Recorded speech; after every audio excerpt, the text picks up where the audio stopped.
I need to blast off. We need to start. I need to blast off. We need to start. I need to blast off. We need to start. Okay.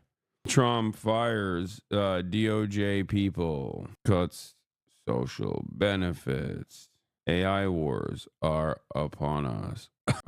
Later, I will learn what is it? What is the Japanese art of flower arrangement? What is it called? Do you guys know what it's called? Ikebana. Ikebana. Ikebana. The Japanese art of flower arrangement. How did getting to the level 15 golden capuchin go? It didn't go. I didn't get to level 15. I don't think. From Japan's #1 artist. Get in now. Wait, I actually did? I low-key wasn't paying attention. Can you guys send me a screenshot of it?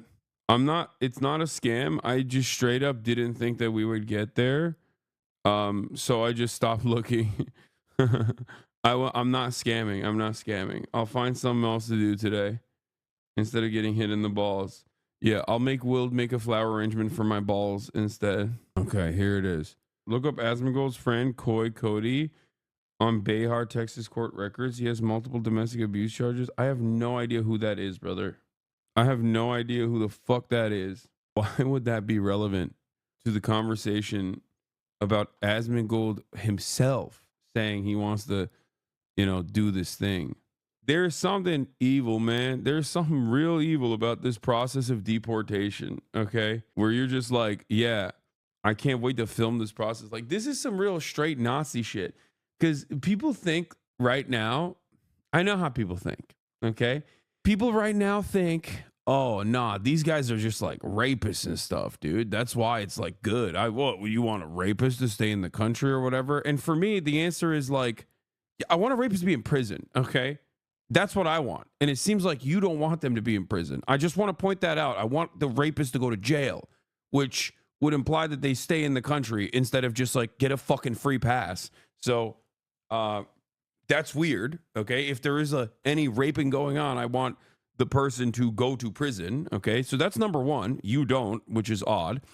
And also number two, like half of these dudes are not. Like, if you think every single person that ICE is apprehending is like a violent rapist criminal, like, you're fucking insane, dude. What are you talking about? Like, nah, put all the rapists back. Like, I just don't understand I don't understand what the principle behind that could be. Like, yeah, dude, sick. I have the greatest ideas of all time. Yeah, it's a prison abolition for rapists only. Okay. Like, Republicans are so crazy. They voted for a rapist president, and also their argument is like prison abolition, but only for rapists. Like, what the hell? What is it? What's happening here? What's going on? Why are you guys doing this? Also, a lot of the people that they're deporting are not rapists. Okay, just pointing that out there, or murderers, really. Definitely not murderers. Even though Trump is like, these immigrants, they're killing at least 3 people a pop or whatever. And it's like, dude, that's more murders than there are people. Like, what are you talking about? Yeah, the 9-year-old they arrested with their parents is a rapist. Yeah. Yeah, no, they're insane. They're just doing right now is the most, like, from their perspective, this administration's first actions have to be the most defensible, right? In order to market it. That's why they're doing it with like Dr. Phil and shit, right? So the people that they're arresting currently, that's it. Those are like, these guys are going to be the most defensible deportations. Everything past this point is going to be even more indefensible. Question mark, question mark. I'm saying, like, they're trying to go after high profile criminals or whatever that the previous Department of Justice actually didn't clear out. But I am of this mindset, maybe I'm wrong, but I am of this mindset that, like, the Department of Justice, regardless of like whichever administration is in control of it, is still going to prosecute rapists and murderers. Okay. It doesn't matter. There's no, yeah. According to NBC, 50% of the arrests were nonviolent. That makes sense. Like, that makes sense because there's just not that many like genuinely violent offenders out there that weirdly enough the system hasn't processed. Like, that doesn't make any sense. I think the system is fundamentally broken. If there are people who are actually flight risks or who have done like violent crimes, and the government's like, yeah, but you're undocumented, so we'll let you go. I don't think that's real. That's not a real thing at all, by the way. That is what Republicans believe is a real thing, right? I don't believe that that's a real thing. But you have to believe that that's a real thing in order for you to assume, in order for you to look at like the current system and say, oh, we need to do more. We need to do more. We need to do more apprehensions. You see what I'm saying? Screenshot a hype train at level 15 if you still want it. No. I believe you. I believe you. I believe you. All right, we'll figure something out. Nah, bro, Biden exclusively arrested immigrants who stole over $950 of product. That, like, the notion that, like, people would just, like, let rapists go because they're migrants is insane. That's not how the criminal justice system works, okay? The criminal justice system doesn't work in that way, where you just go, oh, are you doing this, like, heinous crime? Wait, hold on, let me check the books. Oh, it says here that you're doubly illegal, so now you're free to go. Like, that's not how double jeopardy works. You know what I mean? That's the opposite. People just, like, maybe people famously misunderstood the concept of double jeopardy, and they just think that that's how it goes.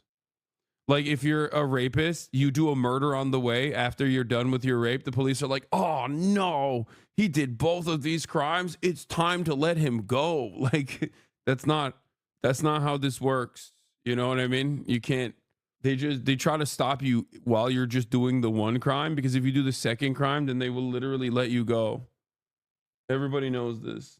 And of course, the biggest crime of all is being born on the other side of a border. That's the worst. Significantly worse than any other crime, obviously. All right, hold on.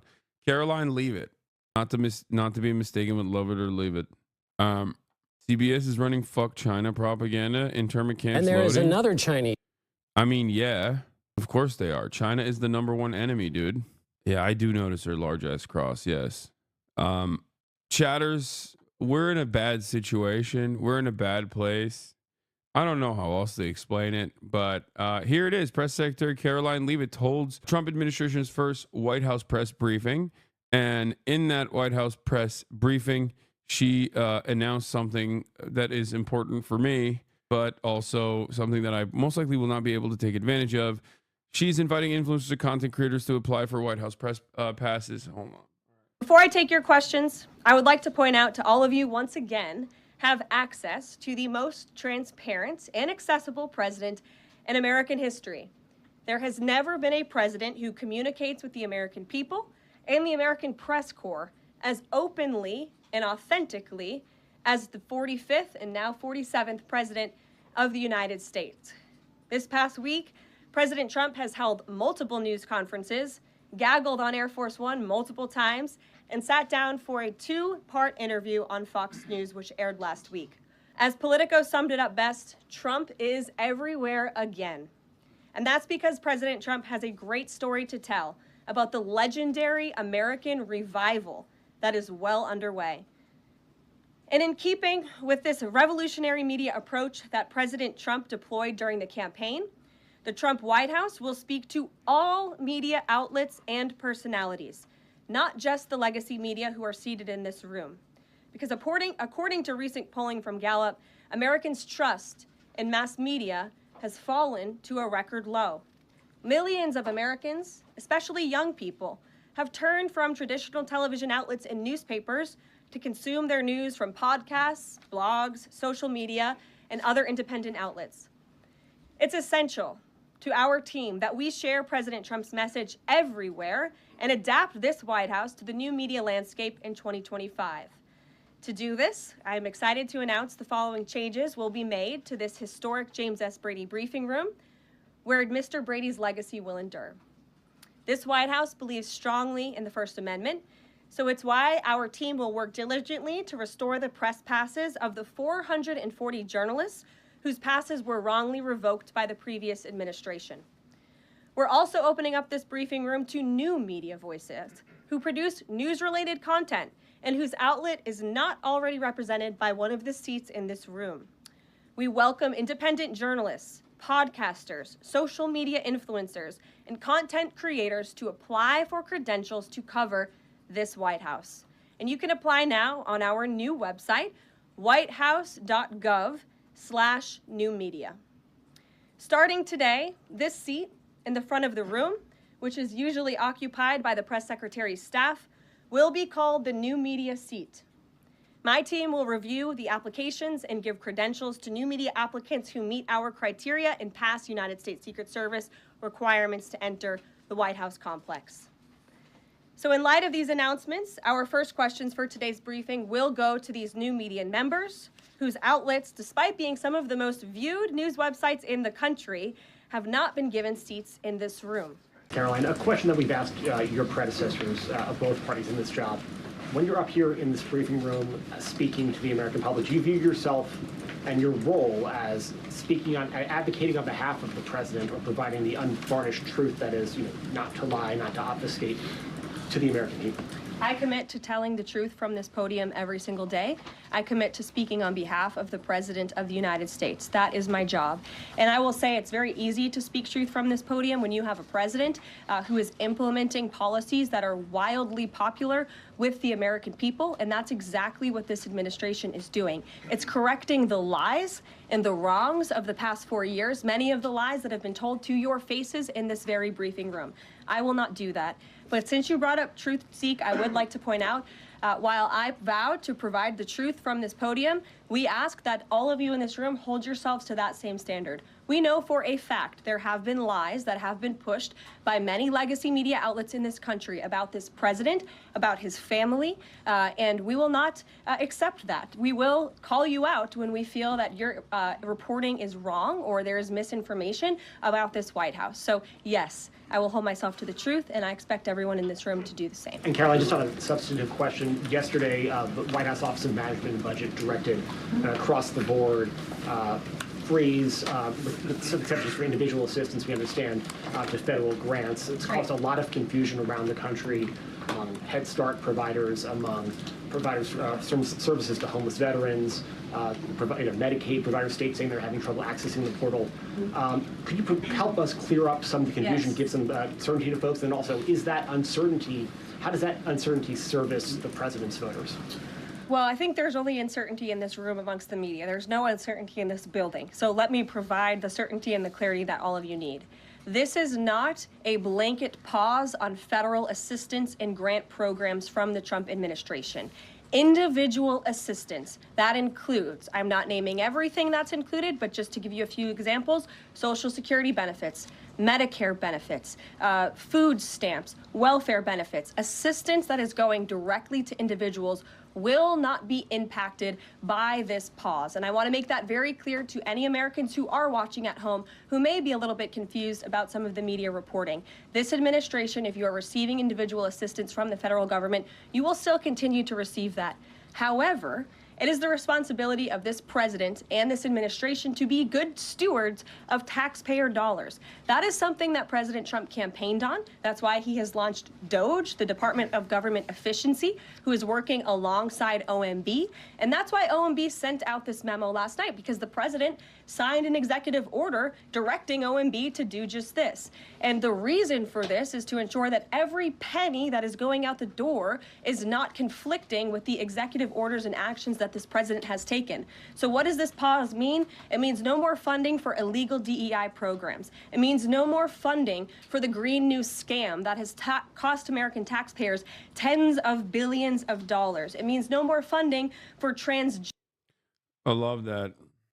We've put a pause on all government social safety nets and all expenses. Oh my God, it's good that Asmongold does leave the house. What? We've put a pause on everything because the government is spending money on DEI. Using DEI to effectively gut federal programs and federal spending. People are so stupid. Did you apply for the White House press brief room? No. Did you see this? President of the United States is falling for the AI slop. What? No. Oh God. Dude, what is happening? Just stay in Japan, big bro. Dude, that he posted an AI car and said, "What a beautiful car. Congratulations to GM." And the tweet is, "Good morning. Welcome all new members. We have reached 1.1K since this group started 5 days ago. Big things are coming, not just for Trump, but for crypto as a whole. I believe Trump is far more than just a meme coin and play an important role in things to come. Trump signed an executive order yesterday relating to the strategic crypto reserve. Major moves.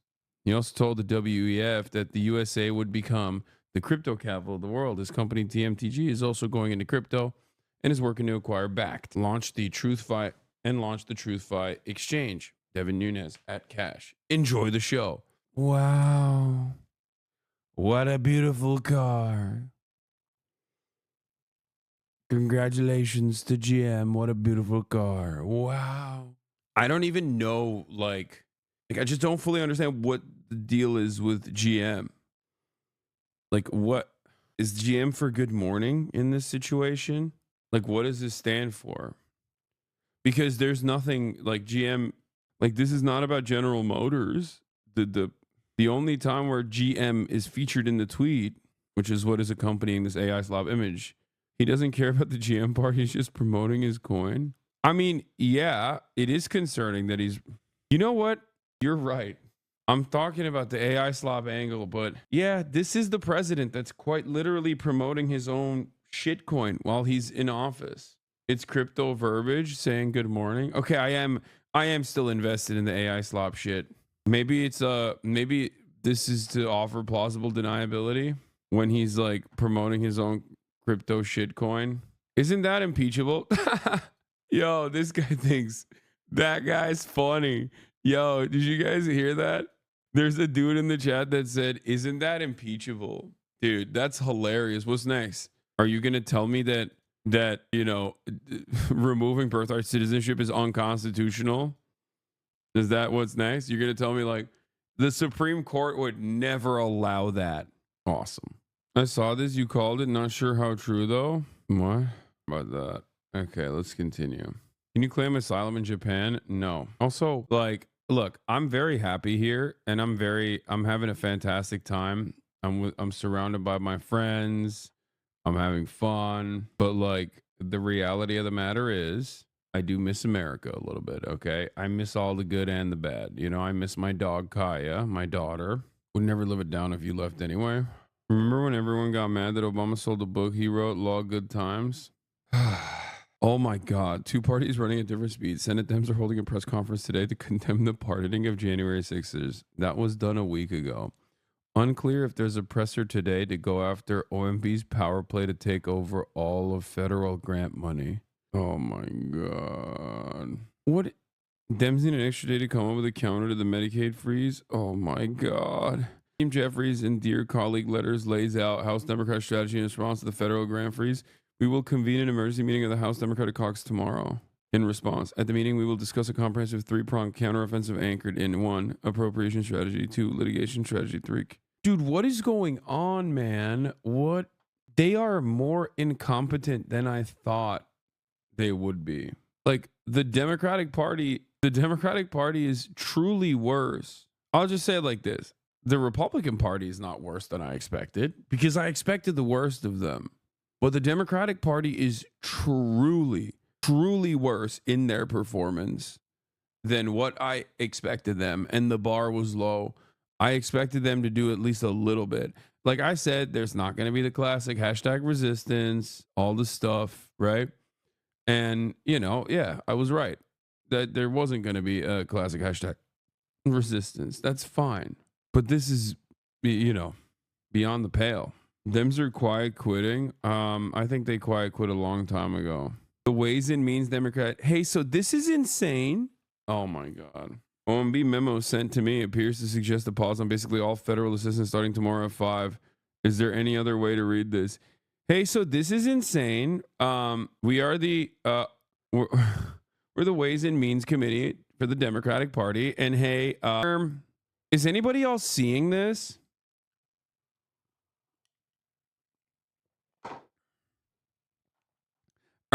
That's not good.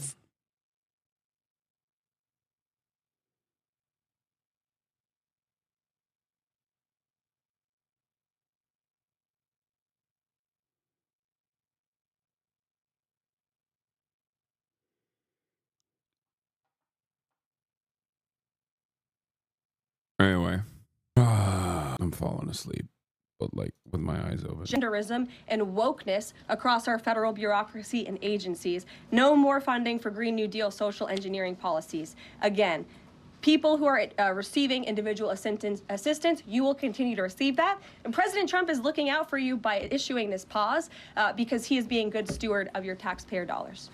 Thanks, Caroline. Sure. How long is this pause going to last, and how is the Trump administration recommending that organizations that rely on federal funding make payroll, pay their rent in the meantime? It is a temporary pause, and the Office of Management and Budget is reviewing the federal funding that has been going out the door. Again, not for individual assistance, but for all of these other programs that I mentioned. I also spoke with the incoming director of OMB this morning, and he told me to tell all of you that the line to his office is open for other federal government agencies across the board. And if they feel that programs are necessary and in line with the president's agenda, then the Office of Management and Budget will review those policies. I think this is a very responsible measure. Again, the past 4 years, we've seen the Biden administration spend money like drunken sailors. It's a big reason we've had an inflation crisis in this country. And it's incumbent upon this administration to make sure, again, that every penny is being accounted for honestly. I mean, we're talking about like half the country. Not half the country, but like tens of millions of Americans rely on Medicaid and Medicare. That's insane. How many Americans are on Medicare and Medicare?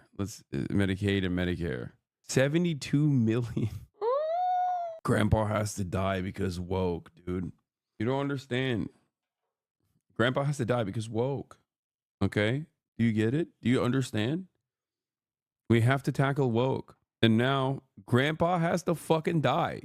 Grandma also dead because woke. Yeah. Immediately suspending all federal assistance until every program can be reviewed for Marxism is like a parody of Tea Party politics. Is the kind of thing you would have heard floated back in talk radio in 2010. Yeah. These are, I will say, these are moves. This is like bubble. This is stress testing. That's what we're doing here. The Republican Party is stress testing to see what they can get away with, I think. God, I don't want to be 2016 ass libbed up here, but it kind of feels like it because what they're doing here is insane. Like, I mean, this is just completely insane. Not giving Trump's golden age. I'll tell you that much. Okay. Trump stopped major funding for my state, and the main bridge for traffic is now going to be rebuilt in probably 2030. No, dude, you don't understand. Infrastructure week is coming. Okay. It's coming quickly. 41% of all births are covered by Medicaid. Overnight, Republicans are destroying healthcare for millions of Americans, and it isn't just Trump. Republican majorities in the House and Senate are backing this illegal sabotage. They're all in on it, everyone. It's really cool that they didn't let AOC run any, forward-facing, important position where her voice would matter even a little bit more. I'm glad that they have instead a party of geriatric old men who are, cancer victims themselves. Turning around and just going, like getting their 18-year-old interns to write, is anybody else seeing this? Like that's a good way to communicate in this situation, right? Oh my fucking God, I am going to literally Sudoku. Oh my God, I am going to Sudoku in a very public manner in a video game. Republicans are quite literally defunding the police, Schumer says of Trump's federal aid freeze.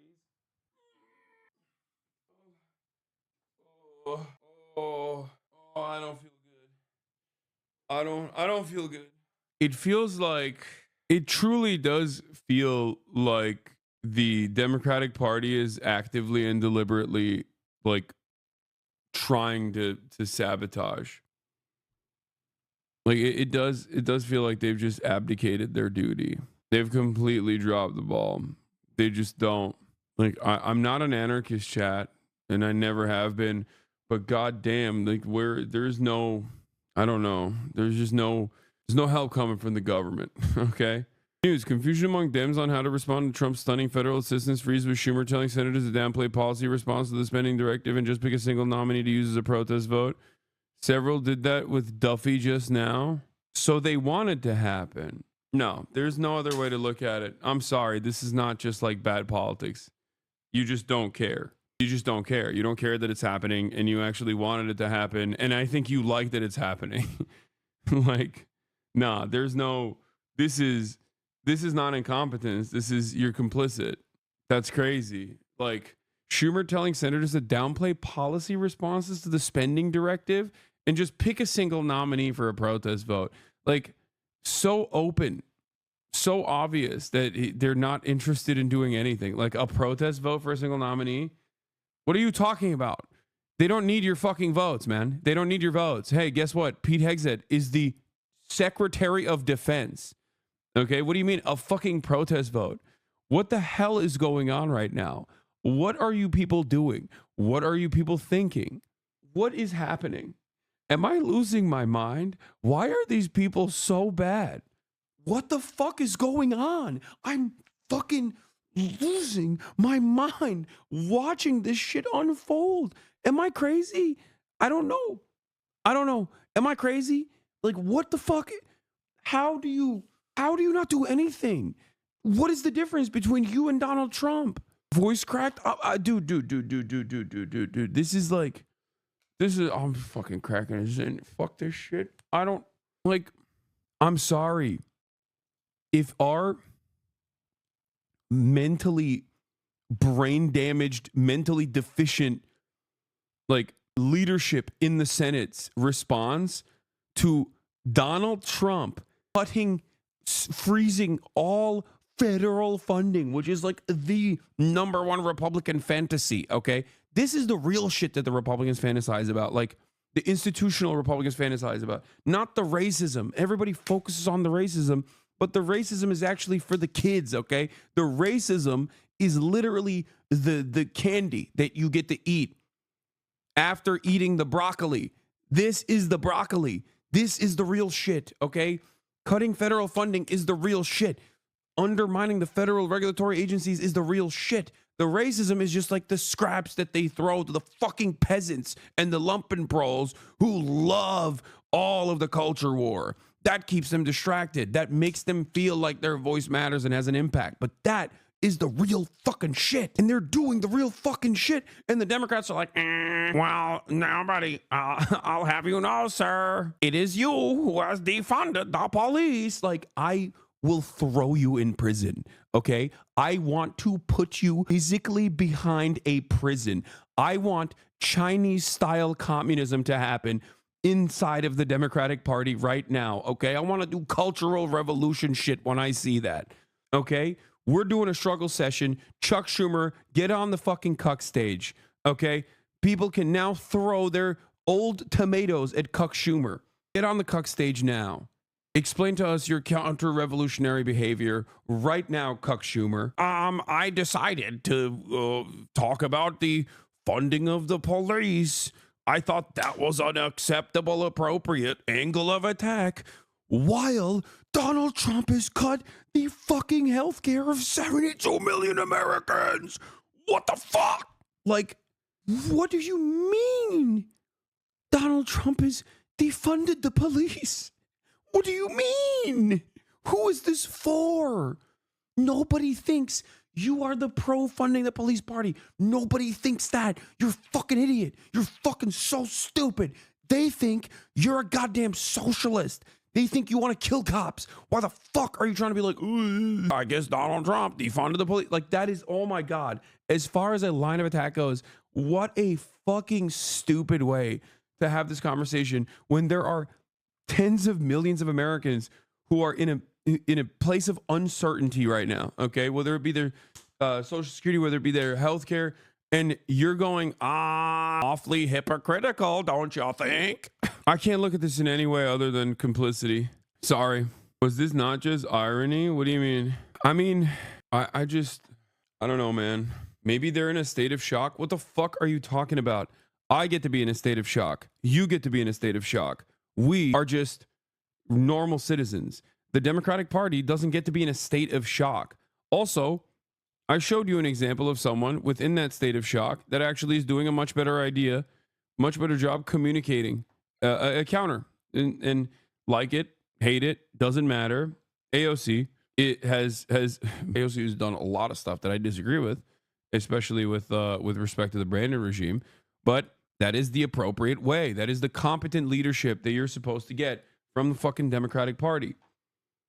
Okay. Yes. I saw Hakeem Jeffries. Presidents come and presidents go, through it all. God is still there on the throne. Which is so funny because Hakeem Jeffries obviously is like Nancy Pelosi's. Nancy Pelosi groomed Hakeem Jeffries, and not in like the Zoomer way of talking about grooming. I mean, like in the OG way of talking about grooming, as in like he was. I should have never used that term. Everyone's gonna fucking misunderstand it.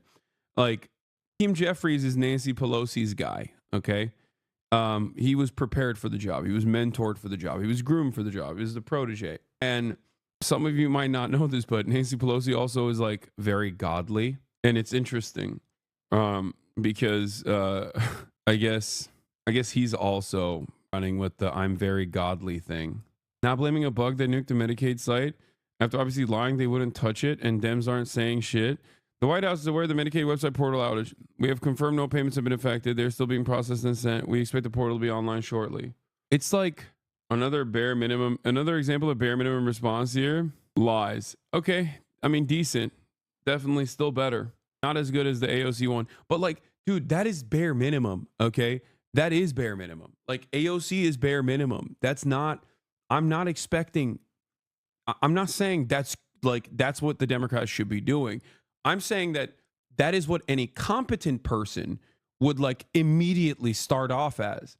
Okay. Because if the Democratic Party as an institution was actually competent, they would literally fucking stop this process. They would, use as many legal hurdles as they possibly can, immediately go on a full throttle agenda, speaking loudly in front of every camera they can, just like Chuck Schumer was doing the exact opposite of what Chuck Schumer is doing, where they just communicate to every American, hey, there are 330 million Americans living on this beautiful soil, okay, that was given to us by God.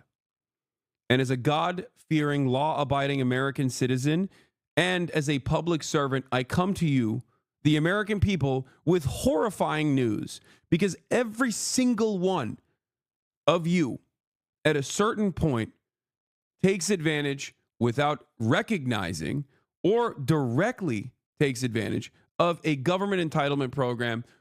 72 million Americans are on Medicaid and Medicare. 41% of births that happen on this nation are paid in some parts through the Medicaid process. Donald Trump and the Republican Party has consistently wanted to take away the meager help that this government offers every single American. And today, they finally did it. Okay? They finally kickstarted this process.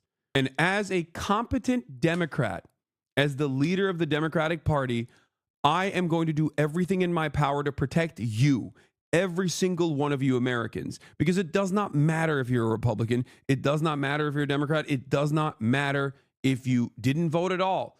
I'm here to help you, as is my job. As a public servant, I am here to serve you, the public, not the corporations, not the billionaire oligarchs that sat next to Donald Trump during his inauguration because they paid for it. Okay? That's what, that's not, I just came up with that on my own, literally in a second. Okay? I'm not a particularly brilliant person. I don't think that what I said was good. I don't even think that was like a good speech. You would have to tweak that a little bit, right? You would have to tweak it. But like, if I, a fucking moron, can come up with that in a second, I'm pretty sure there's like some comms people out there with any kind of competent leadership, any kind of interest in like actually trying to help Americans. They could come out and like at least aesthetically do something about it.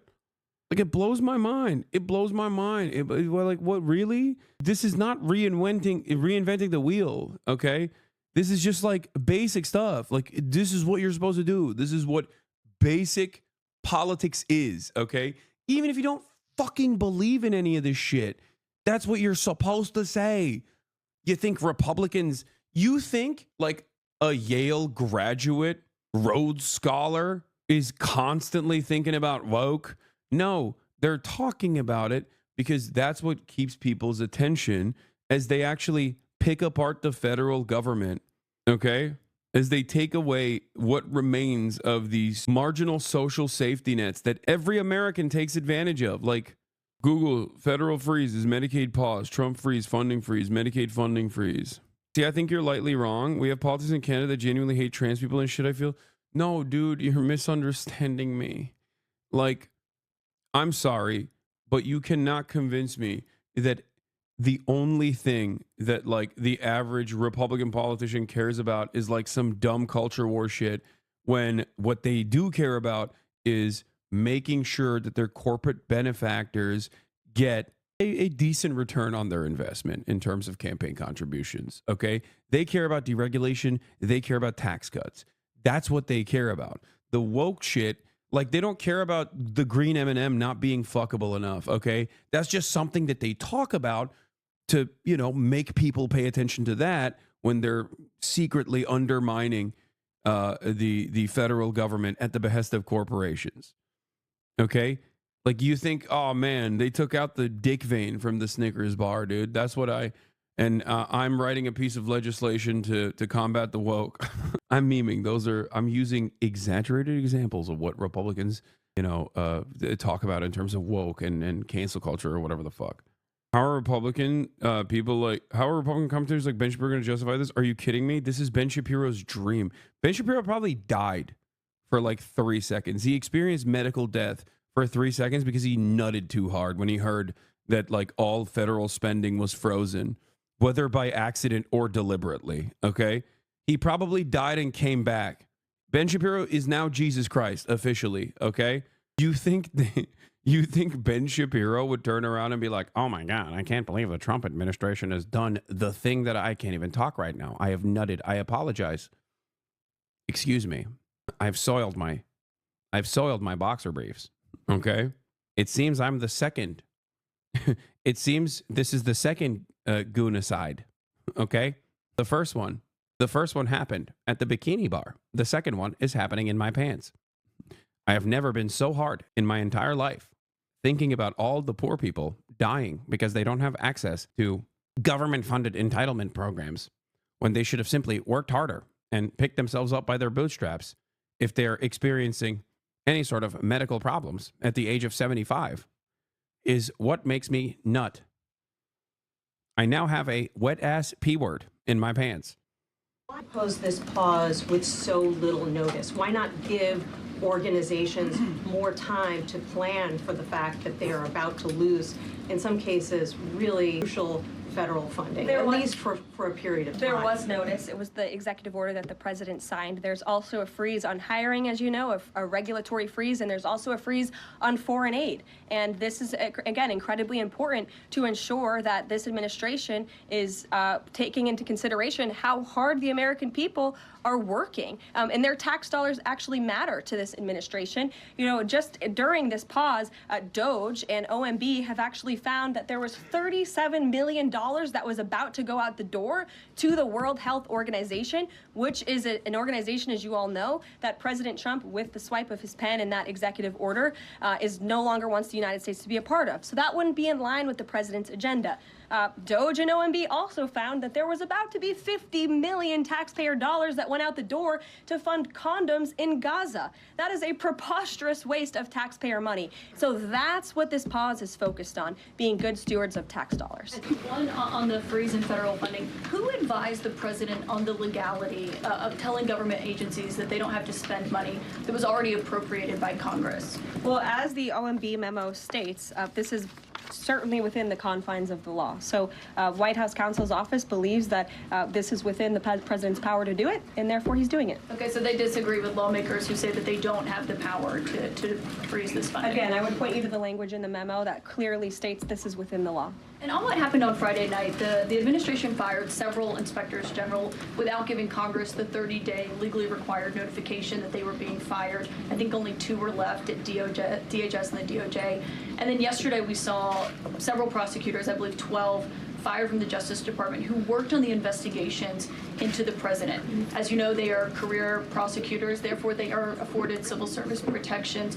How is the administration deciding which laws to follow and which ones to ignore? So it is the belief of this White House and the White House counsel's office that the president was within his executive authority to do that. He is the executive of the executive branch, and therefore he has the power to fire anyone within the executive branch that he wishes to. There's also a case that went before the Supreme Court in 2020, Scala Law LLC versus the Customs,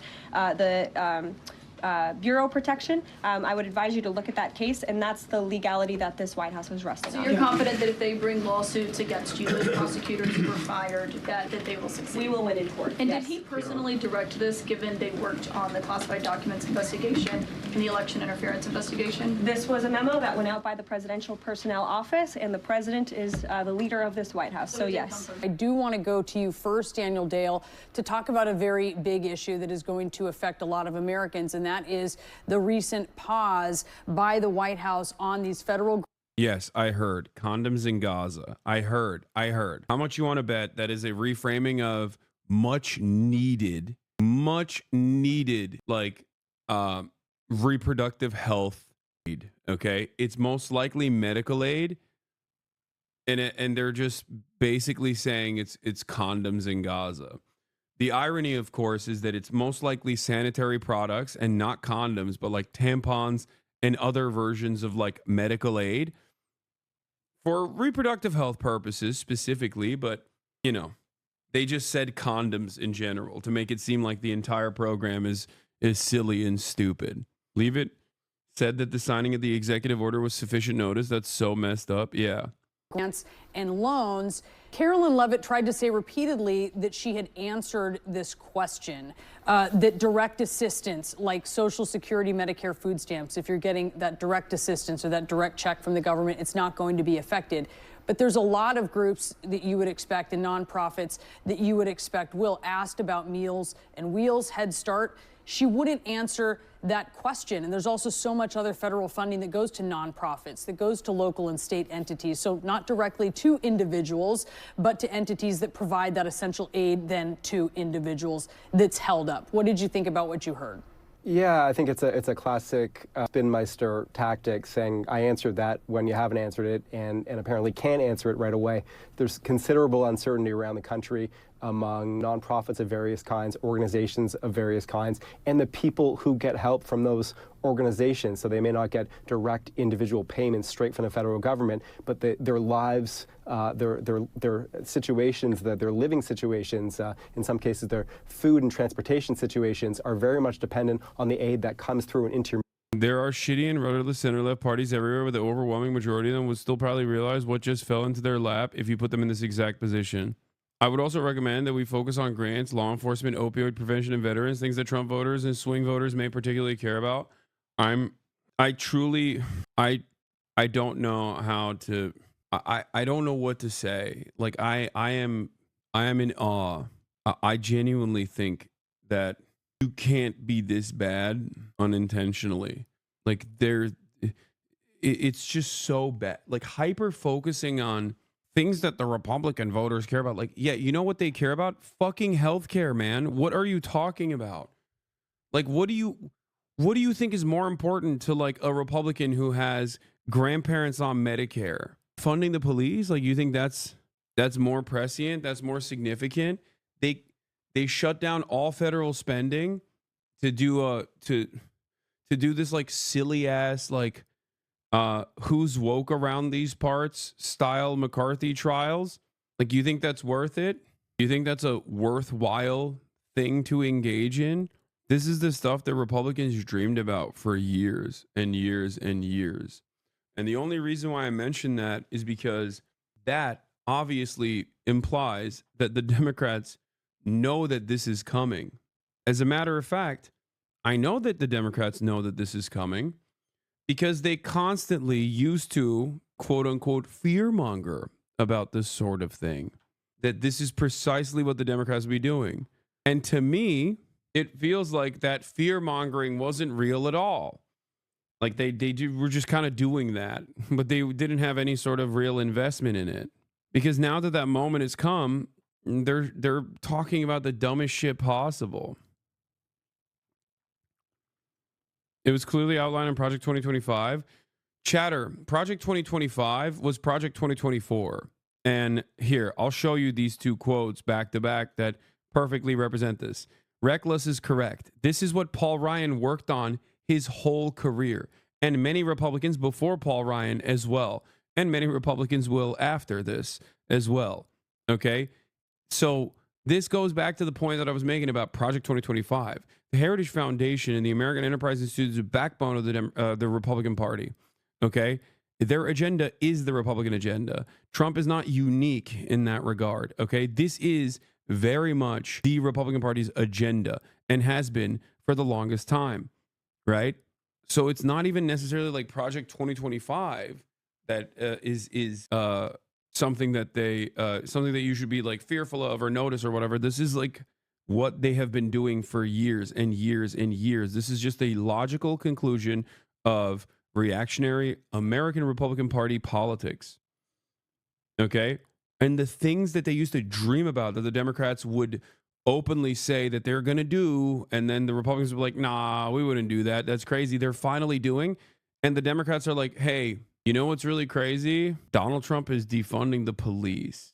Like, what is this hypocrisy baiting, dude? Like, at this point, what's the purpose? Like, who cares about the hypocrisy of it? What? Your spectator outrage is soggy and misplaced. This falls on third-party commies as much as conservatives, both who attack Dems. I really hope the Gazans were worth it, man. What? Chatter, I'm talking about the modern Democratic Party right now and their ineptitude. And you're fantasizing about like third-party voters. Like, do you think third-party voters are the reason why Chuck Schumer is saying, do you think third-party voters are responsible for Chuck Schumer, Hakeem Jeffries, and most Democratic Party leadership just feeling like they were caught pissing against the wind? What the hell does that have to do with third-party voters at all? You just wanted to do blue MAGA shit for no reason. Also, if every single third-party voter voted for Kamala Harris, she still would have lost in key states. So I don't know why you're still fantasizing. No grasp of consequence? I don't think you have a grasp on anything.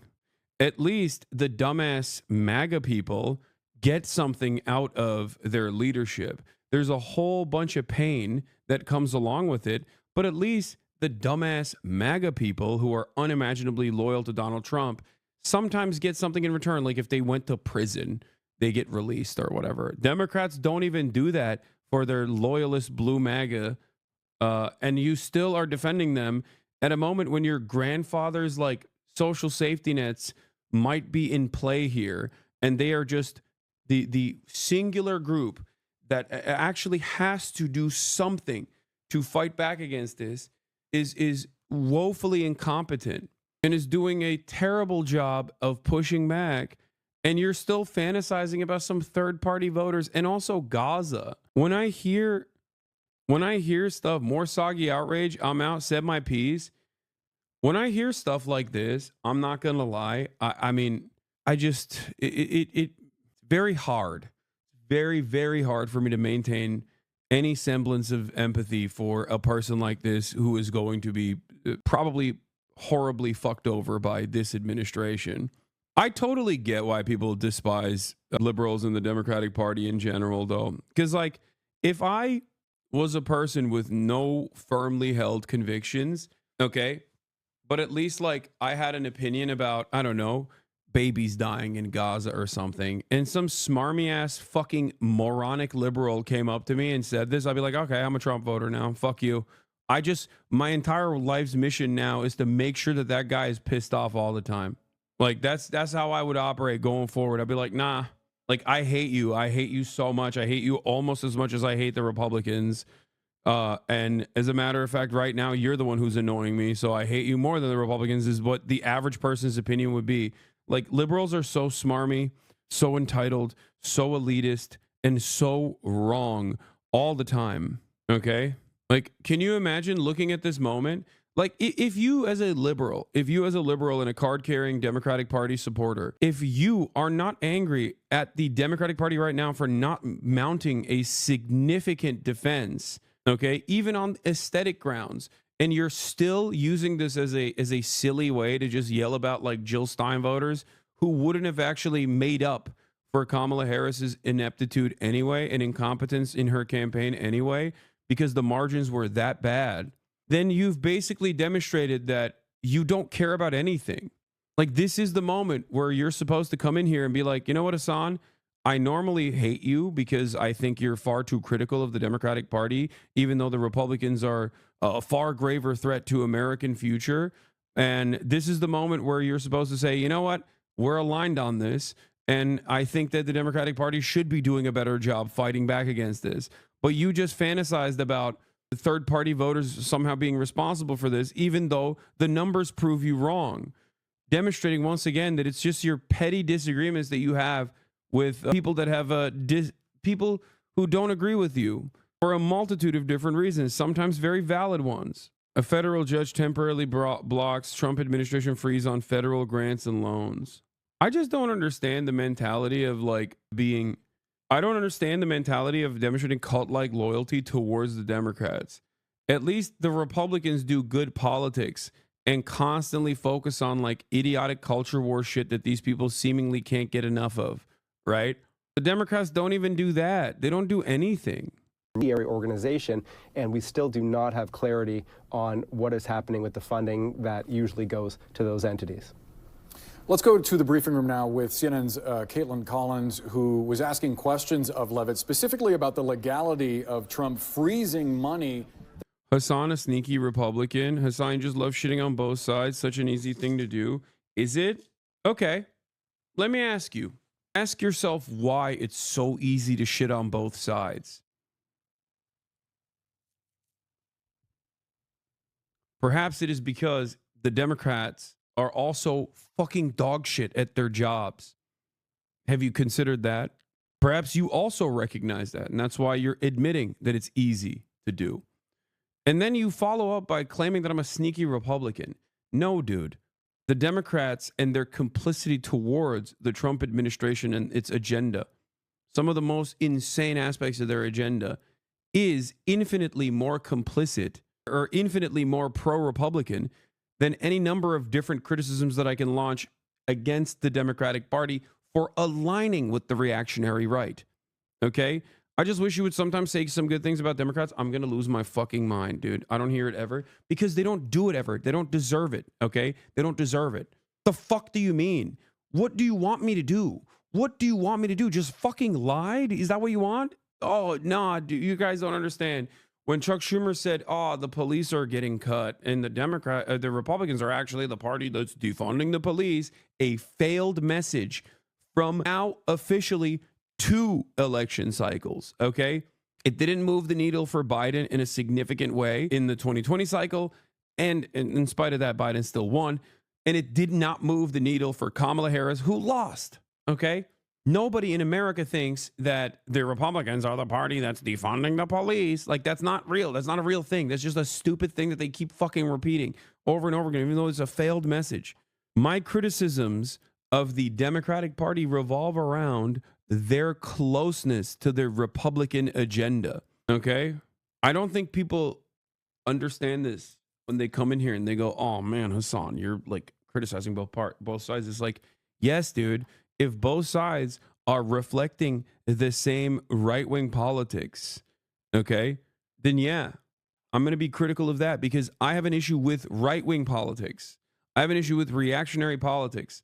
I have an issue with undermining the federal government. It does not matter to me if it's the Democratic Party doing it. It does not matter to me if it's the Republican Party doing it, okay? So when I criticize the Democrats, it is because I'm criticizing them on the virtue of their closeness to the Republican Party in both agenda and also in their lack of interest in fighting back against the Republican agenda. It's just so strange that they're still upset about. I want all of What is this? Brain dead, cowardly. Both sides are the same. I can't vote because of my conscience. Dipshit weasel motherfuckers to come Too disgusted to properly gloat is almost over. In parentheses, just begun. Right What? Front and fucking center. Immigrations and Customs Enforcement is raiding elementary schools and ripping patients. Dude, this is such a funny argument to make because the Democrats literally lost. Okay? And part of the reason why they lost is because they ran to the right. Part of that running to the right also involved adding additional funds to Border Patrol. Okay? What are you talking about? What are you talking about? What are you saying right now? Every single thing that the Trump administration does right now that is awful, the Democratic Party tried to push for a marginally better, still ultimately bad version of, and that played a role in their spectacular defeat. Because for most Americans, they looked at the situation and they went, I don't understand. Why would I want the lighter, shitty diet soda version of the same thing that I can get from the Republicans? I'm just looking at what you're doing and I'm simply seeing it for what it is. An admission that the Republicans were right. You're just admitting that you were wrong and the Republicans were right. So why would I celebrate that? I will punish you. But it is in disagreement with the legal opinion of this administration. Yeah, birthright citizenship is unconstitutional. Great stuff. That was appropriated to be spent by Congress. Caitlin, what did you make of her response? Yeah, that was a big question, obviously, that came from a lot of lawmakers on Capitol Hill, particularly Democrats who have been outraged about this freeze in funding today. You saw Caroline Leavitt come out here in her first briefing, clearly understanding the confusion that this order has caused and the questions that it has raised. I should note, not just among Democrats on Capitol Hill, but regular people all across the country wondering, does this affect their veterans organization? Does it affect homeless shelters? Does it affect Medicaid? That's still been a big question that was unanswered at this briefing. And she came out and said that this is temporary, as we know, but it's not clear how long this could go on for. We know in the memo it's calling for a review that would go until February 7th at least. So presumably until then, that we are still awaiting and seeking clarity on that front. But also just looking at what this would affect and how, whether or not this is legal to do, because all of this money that they are saying that they want to review to make sure it fits with their priorities, it's already been appropriated by Congress. It's already there for these agencies to spend and to disperse out to these programs and to these grants that it is set to go to. And so that is the question. She said it was the White House counsel's office who advised the president on the legality of this, and that was present in that memo that she was referencing there. That's going to be a big question, though, for Democrats on Capitol Hill, who have been arguing, we appropriated this money. It's already set to go out. You can't tell these agencies that they can't get it.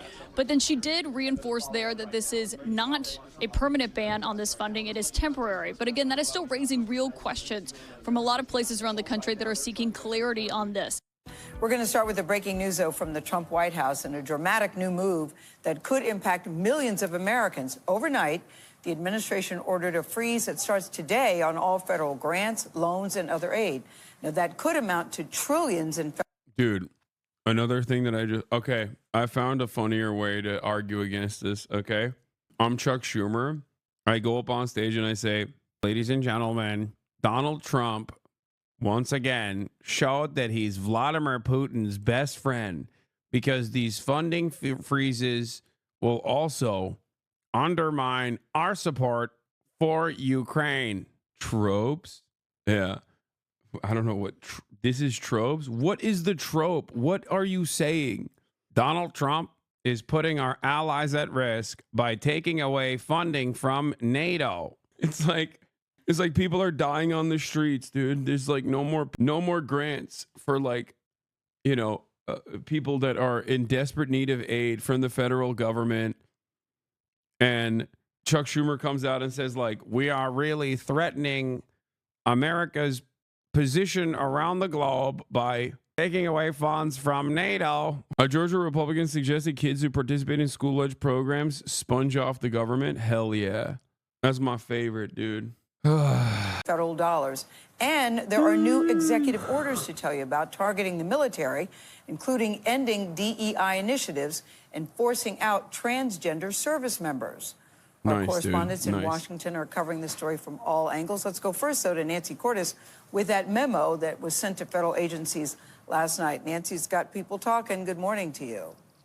It sure does, Gail. This new order is sweeping, but it is also confusing. And this morning, all of Washington is trying to figure out exactly what it means. The White House appears to be calling on all agencies to impose a spending freeze on federal assistance by 5 p.m. today. And it appears that we're talking about everything from aid to nonprofit organizations to funding for universities. This could even affect loans to small businesses and grants to state and local governments. Now, in this memo, the Office of Management and Budget at the White House orders all federal agencies to assess all of their programs and activities to ensure that they comply with President Trump's recent executive orders. And in the meantime, it says all federal assistance must be temporarily frozen. The memo specifically mentions financial assistance for foreign aid, quote, woke gender ideology, and the Green New Deal. The White House estimates the U.S. spent $3 trillion on federal assistance last year, though how they came up with that number is not exactly clear. The memo states this will not impact Social Security, Medicare, or assistance provided directly to individuals, Gail. Well, Nancy, we're all waiting to hear exactly what specific programs are being targeted here. But here's a big question. Is this even legal? That is a great question, Gail. Democrats are already arguing that it isn't. Chuck Schumer, the Senate's top Democrat, put out a statement overnight saying, quote, Congress approved these investments and they are not optional. They are the law. He said this sudden freeze is going to lead to organizations missing payroll, not being able to pay their rent. There are also concerns that this temporary freeze could impact disaster assistance, programs for the elderly or the hungry, even school lunch programs. No one really knows. But this memo, Gail, from the Trump White House argues, quote, that the use of federal dollars to advance Marxist equity, transgenderism, and Green New Deal social engineering policies is a waste of taxpayer dollars that does not improve the day-to-day lives of those we serve. This is going to be a big battle, Gail. Yeah, more on this to come for sure. Nancy, thank you. The president also moved to put his mark on the U.S. military, removing diversity measures and putting transgender troops on notice in a way that seems to go further than he did in his first term. Ed O'Keefe has that part of the story.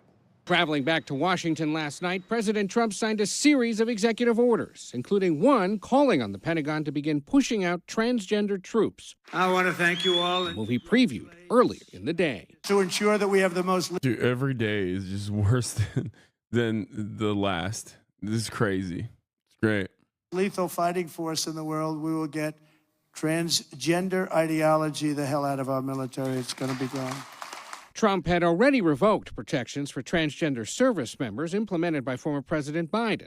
And the new executive order argues transgender people cannot satisfy the rigorous standards necessary for military service. When we hear this executive order saying that we're not worthy of service, it is unnerving. It's disheartening to hear. Transgender Army veteran Layla Ireland served 12 years, and her husband, Logan, is also transgender. He served in the Air Force for more than 14. And when you're out on the battlefield, and let's say you have rounds coming down range and you don't know if you're going to be here in the next couple minutes, when you see that medic coming to get you, you don't care what their gender is. You don't care if they're transgender. Reporting for his first day as defense secretary, Pete Hegseth stood by Trump's new orders. The lawful orders of the President of the United States will be executed inside this Defense Department swiftly and without excuse. Another new Trump executive order reinstates the roughly 8,200 service members discharged for refusing to comply with the Pentagon's COVID-19 vaccine mandate, restoring their rank and providing back pay. I think we're going to have a lot of people that join. The Biden-era mandate was rescinded in early 2023, and only about 110 of those kicked out have since rejoined.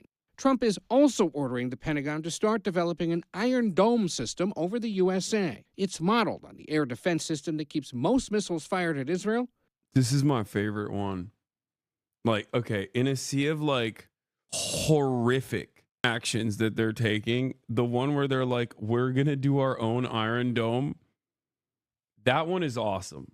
Because there's so many different reasons why it's awesome. One, the Iron Dome is only good for, you know, bathtub rockets that a captive population are making with like unexploded ordnance that Israel uses, right, in Gaza.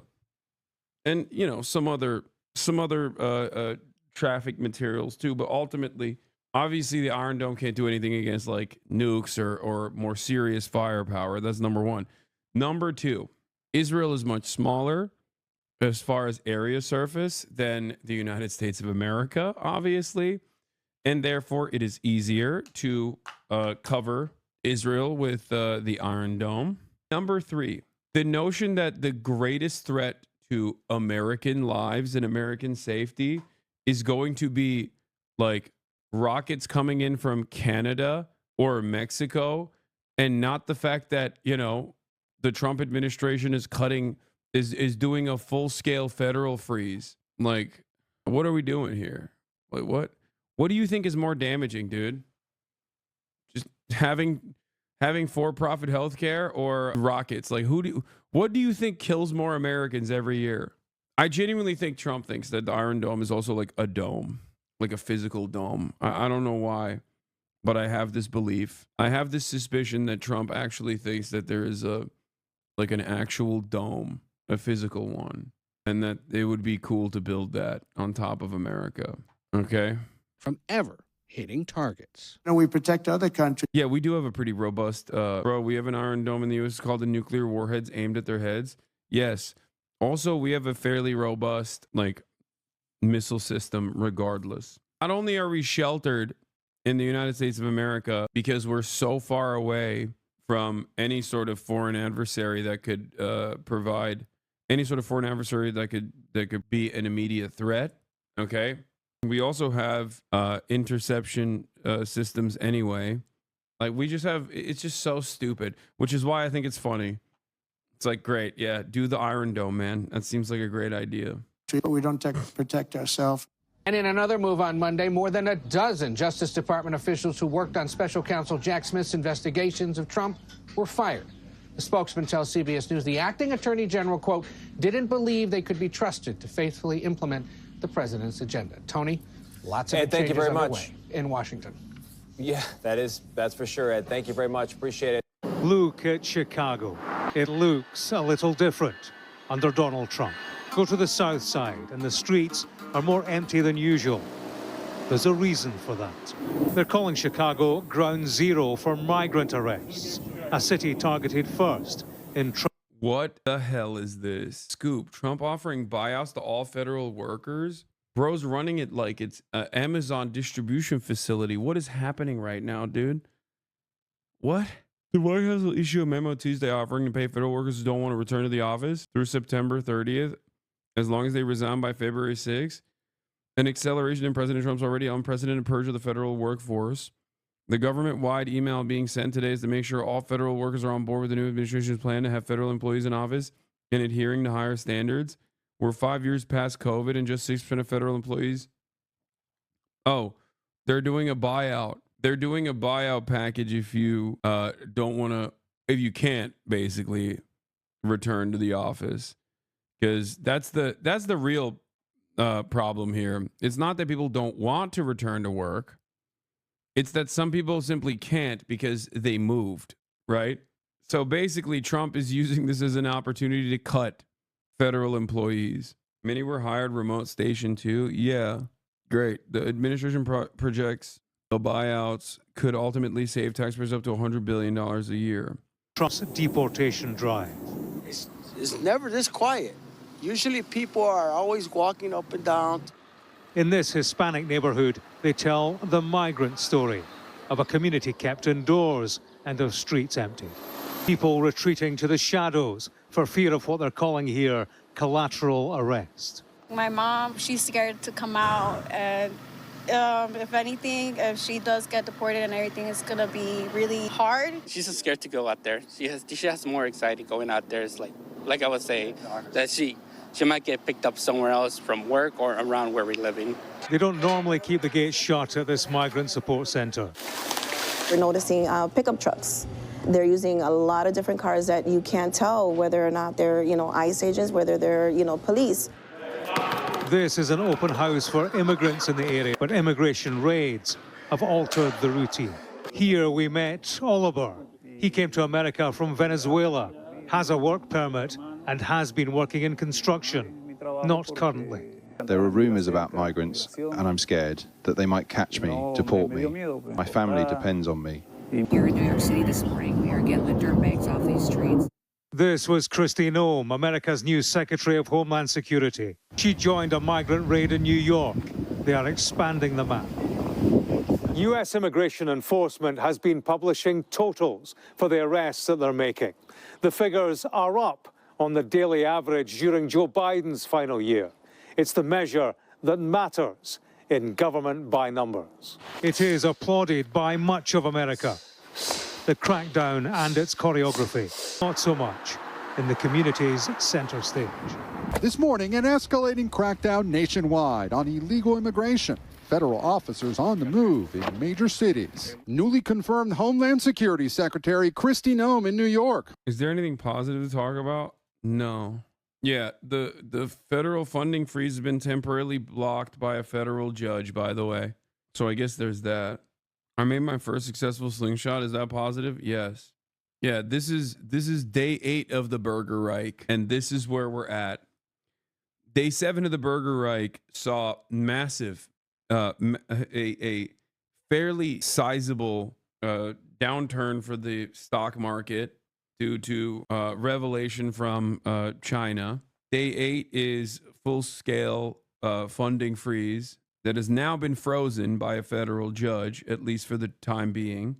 So I suspect that they'll issue, what is it called, like an injunction to force these programs to operate, at least in the interim period. Yeah, there's a block on the funding freeze. So they froze the funding freeze, yes. Oh, my Lord. Watching this arrest just this morning. How busy has this been over the past week? Busier than we've seen in a while.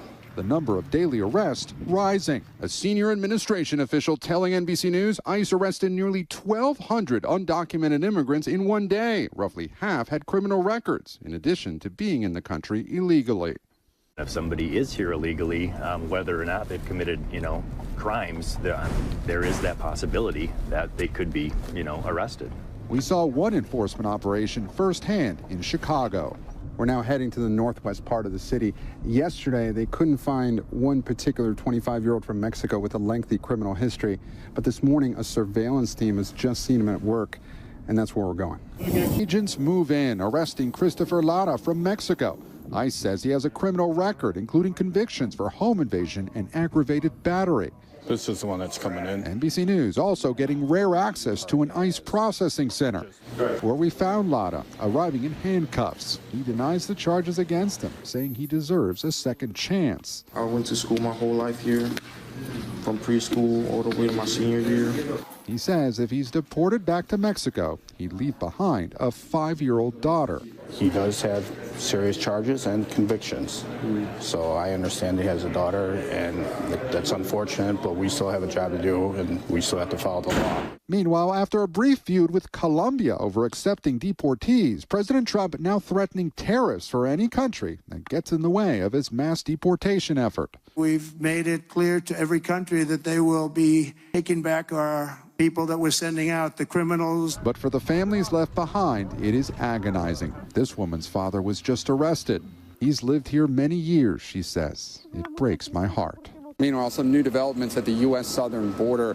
These are some tense moments in Starr County, Texas. This is drone video released by the Texas Department of Public Safety. Authorities say that cartel members trying to escape Mexico fired on U.S. Border Patrol agents and were eventually taken into custody. Again, Craig, here in New York, there are new arrests happening just this morning. As we speak. All right, Gabe Gutierrez for us, just a few blocks from here. Gabe, thank you. Hey, thanks for watching. Don't miss the Today Show every weekday at 11 a.m. Eastern, 8 Pacific on our streaming channel, Today All Day. Oh, my God. Carolina, just following up on the question on immigration first. President Trump. Okay. Yeah. They've also breaking. President Donald Trump signs an executive order aimed at curtailing gender transitions for everyone under the age of 19. See, once again, going after any of the broader agenda items that at least are, in the eyes of like the broadest subsect of the population, seemingly defensible. Okay, Because this is one of those policies that's like, I think it's fucking ridiculous. Okay. And the reason why I think it's ridiculous is because you're just basically deciding wholesale the denial of medical care, a specific type of medical care that you don't personally like, to a genuinely minuscule percentage of the population. And you're basically interfering in the affairs of medical professionals and their patients. In many respects, it is no different than the abortion stuff. Okay? Just so you understand. That's it. This is stuff that, like, doctors are deciding is the best possible thing to do. Medical intervention that doctors have decided is a necessity that the government says, no, I don't care. I don't want you to do it because I don't like it because it's icky to me. Also, gender affirming or gender transitions of this sort is not like bottom surgery or anything like that. Okay, there's morality on both sides of this argument. No, there isn't. What are you talking about? Probably should be 18. Should be 18, dude. This is what I mean. This is literally the same kind of this is the same exact principle behind, like, well, I kind of understand abortion. Like, at a certain what? You're literally like climate deniers. You believe the bottom of 1% doctors. You are insane. You think the medical community's consensus on this is on your side? Do you know what gender affirming care means? It doesn't mean like doing bottom surgeries, you fucking weirdo. It means offering puberty blockers or hormone blockers after a tremendous amount of medical consultation. Okay?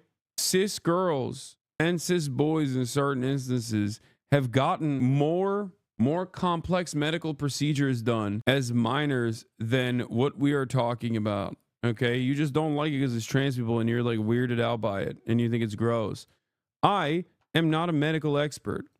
Okay, I'm not. You know, I've read some data on this matter, obviously, in terms of like why medical experts seemingly think this is a appropriate measure to take. Okay, 99% of medical experts disagree with it, which is why hospitals do it anyway. Yeah. That's crazy to think like, oh yeah, hospitals are doing like gender affirming care for minors after a tremendous amount of medical consultation. But honestly, they're just doing it because they're being forced to do it by the woke Brandon administration and not because they have a duty to care. Yeah, it's even just like surgery for gynecomastia in young men. People are clueless. These things should be left to kids, their families, and their doctors. Leave the government out of it. I know. Yeah, you know dumbass shadows before you speak up. Know what you're talking about, but hey, that's why you're being a bigot. Like, yeah, sorry. No like breast augmentation surgery, even if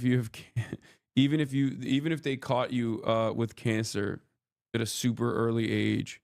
You know, if you have PCOS, you can't get hormone blockers. Sorry. The government has decided that, you know, you can't have that. Also, this is just the beginning, okay? Like, first they started with transgenders are playing sports in high school, and that's unacceptable. And there's like more politicians that vote to ban trans athletes in all the way up to collegiate level sports than there are trans athletes in the country, okay? That's how tiny of a percentage it is. And then two, now they're moving into curtailing gender transitions for everyone under the age of 19, which is an interesting choice because 18 means that you can consent to making medical decisions on your own regardless. But I guess that's neither here nor there. Nobody cares about that. Okay. And eventually they're just going to ban it altogether. That's the goal. That's the agenda. They're just moving into it piece by piece as they ease you into it. Okay. They're just easing into the greater desire that they have, which is the wholesale elimination of transgender people from society. Truly terrifying. Of course, the campaign in 2024 said the following about illegal immigration. He said, they're going back home where they belong, and we start with the criminals. There are many, many criminals. NBC News has learned that ICE arrested 1,179 undocumented immigrants on Sunday, but nearly half of them, 566 of the migrants, appear to have no... What can we do about this is a great question, but I think what's going to end up happening is like states will offer some semblance of protection. You know what I mean? You're just going to have to rely on your states. And I suspect that blue states will offer blanket coverage. And then if you're in a red state, I assume that there will be 501c3s that help you get the medical aid necessary. Do you have any intention of returning to the US? I feel like it's necessary, and if it's something you are going to do, that you owe it to your listeners to sound the alarm. Dude, I'm in Japan for 2 weeks, man. I'm not staying here. What are you talking about? Yeah, I'm just Japanese now. I don't speak a lick of the language. My entire family, all my loved ones, my dog, everyone is in America, but I'm just going to stay here now. The other part of the problem is like, you know, they'll go after 501c3s too, most likely, and try to prosecute them for, you know, engaging in interstate medical tourism, interstate medical trafficking. Prior criminal record besides entering the country illegally? Is the president still focused exclusively, which is a civil crime, it's not criminal? It's a federal crime. So I'm asking though, he said he was going to focus on those violent offenders first. So is violent offenders no longer the predicate for these people to be deported? I mean, the majority of them are not violent offenders anyway, but I do need to understand, I have yet to see comprehensive investigative reporting on the actual details of what these people have done, right? Like, are these charges? Are these convictions? Like, if they are convictions, why weren't they processed?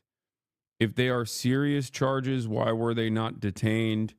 That is what I want to know, because a lot of this stuff just doesn't make sense, where they just claim, oh yeah, no, these are super violent criminals that have done like the most heinous crimes, and the government just like let them go, right?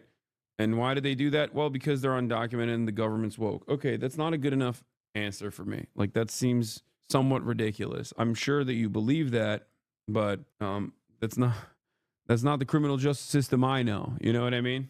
The president has said countless times on the campaign trail, I've been with him at the rallies, I know you've been there covering them too, Peter, that he is focused on launching the largest mass deportation operation in American history of illegal criminals. And if you are an individual, a foreign national, who illegally enters the United States of America, you are, by definition, a criminal. And so therefore, you are subject to deportation. I apologize for interrupting. So to be clear, it's not violent criminals do not receive precedence in terms of the deportations taking place. The president has also said two things can be true at the same time. We want to deport illegal criminals, illegal immigrants from this country, but the president has said that, of course, the illegal criminal drug dealers, the rapists, the murderers, the individuals who have committed heinous acts on the interior of our country and who have terrorized law-abiding American citizens, absolutely, those should be the priority of ICE, but that doesn't mean that the other illegal criminals who entered our nation's borders are off the table.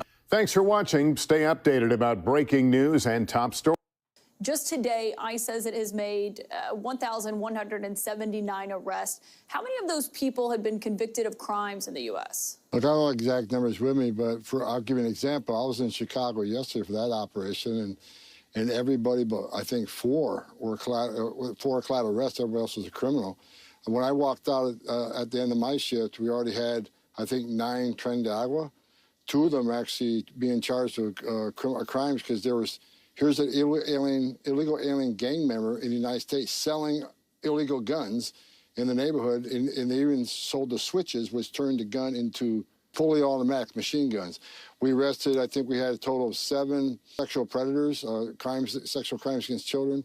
We had 2 illegal aliens convicted of murder that were released by that state prison back to the streets. So everybody we arrested in Chicago yesterday was a significant public safety threat. There were several collateral arrests that happened to be there when we arrested the bad guy.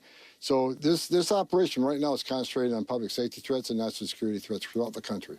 So the majority of those yesterday did have criminal records, and do you believe the majority of today's numbers have criminal records? I won't see those numbers till midnight tonight, but again, we're focused on criminals. But I think you and I discussed before, but in sanctuary cities, you're going to see a higher number of collateral arrests. I mean, we're going to have more criminals, but there's going to be a big number, what we call collateral, because when we're forced into the neighborhood to find the bad guy, he's probably going to be with others. And we're not going to instruct ICE agents to ignore their oath, ignore the law. If they're here illegally, they're going to go to jail too. And that's why I'm imploring the sanctuary cities, let us in the jail, arrest the bad guy in the jail where the community's safe, the officer's safe, the alien's safe. You're forcing the community, you're going to get exactly what you don't want. And more when you agents say, in the neighborhood and more collateral arrests. When you say collateral arrest, you mean someone who doesn't have a criminal record but is here, is an undocumented immigrant. They still get deported as well, right? You're not letting them go back to their neighborhoods or to their jobs. Is that right? Yeah, if they're in the country illegally, they're going to get arrested too. Now that you're officially in your position, you've been here about a week on the job. We spoke to you last before you had actually come in formally to the role. Do you have a better target number for how many people you want to deport overall? As many as we can. My goal is, I think success is removing every criminal gang member out of this country, every public safety threat, illegal alien out of this country, every child trafficker, illegal alien out of this country. Then that aperture opens, right? We got 1.4 million illegal aliens in this country who had due process at great taxpayer expense. They were ordered removed by a federal judge and didn't leave. They became a fugitive. They're next. So we're going to keep opening that aperture and enforcing immigration law. And I'll implore those in the country illegally, those who don't have a final order, those who have not been ordered by an immigration judge, if you're in the country illegally, you should leave. Because if we have to formally deport you, you can face anywhere from a 5 to 20-year bar from ever coming back, either as a student, a visitor visa, a tourist visa, or be petitioned by a U.S. citizen child.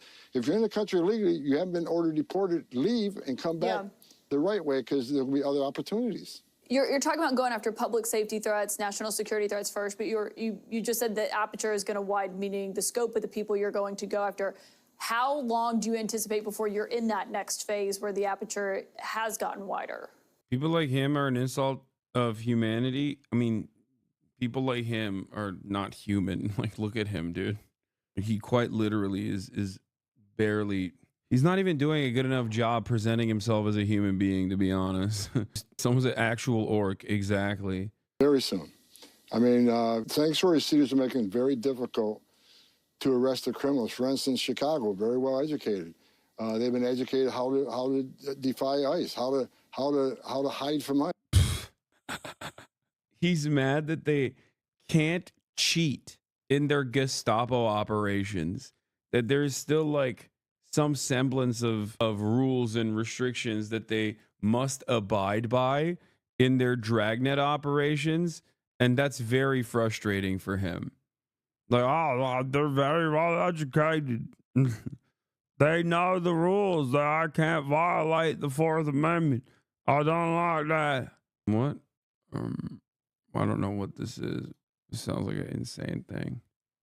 And I've seen many pamphlets from many NGOs. Here's how you escape ICE from arresting you. Here's what you need to do.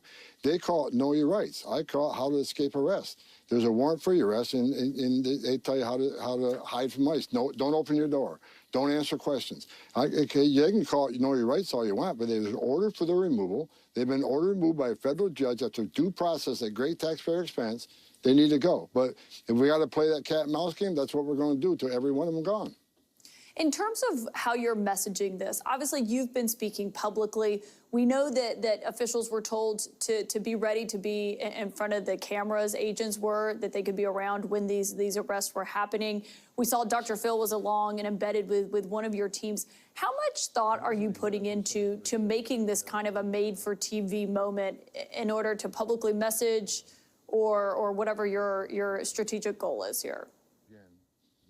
Well, look, we got Kristi Noem, she got her vote this weekend. You're going to see a lot more from Secretary of DHS. She'll be out here talking much more. We've the new CBP commissioner who's being nominated, Rodney Scott.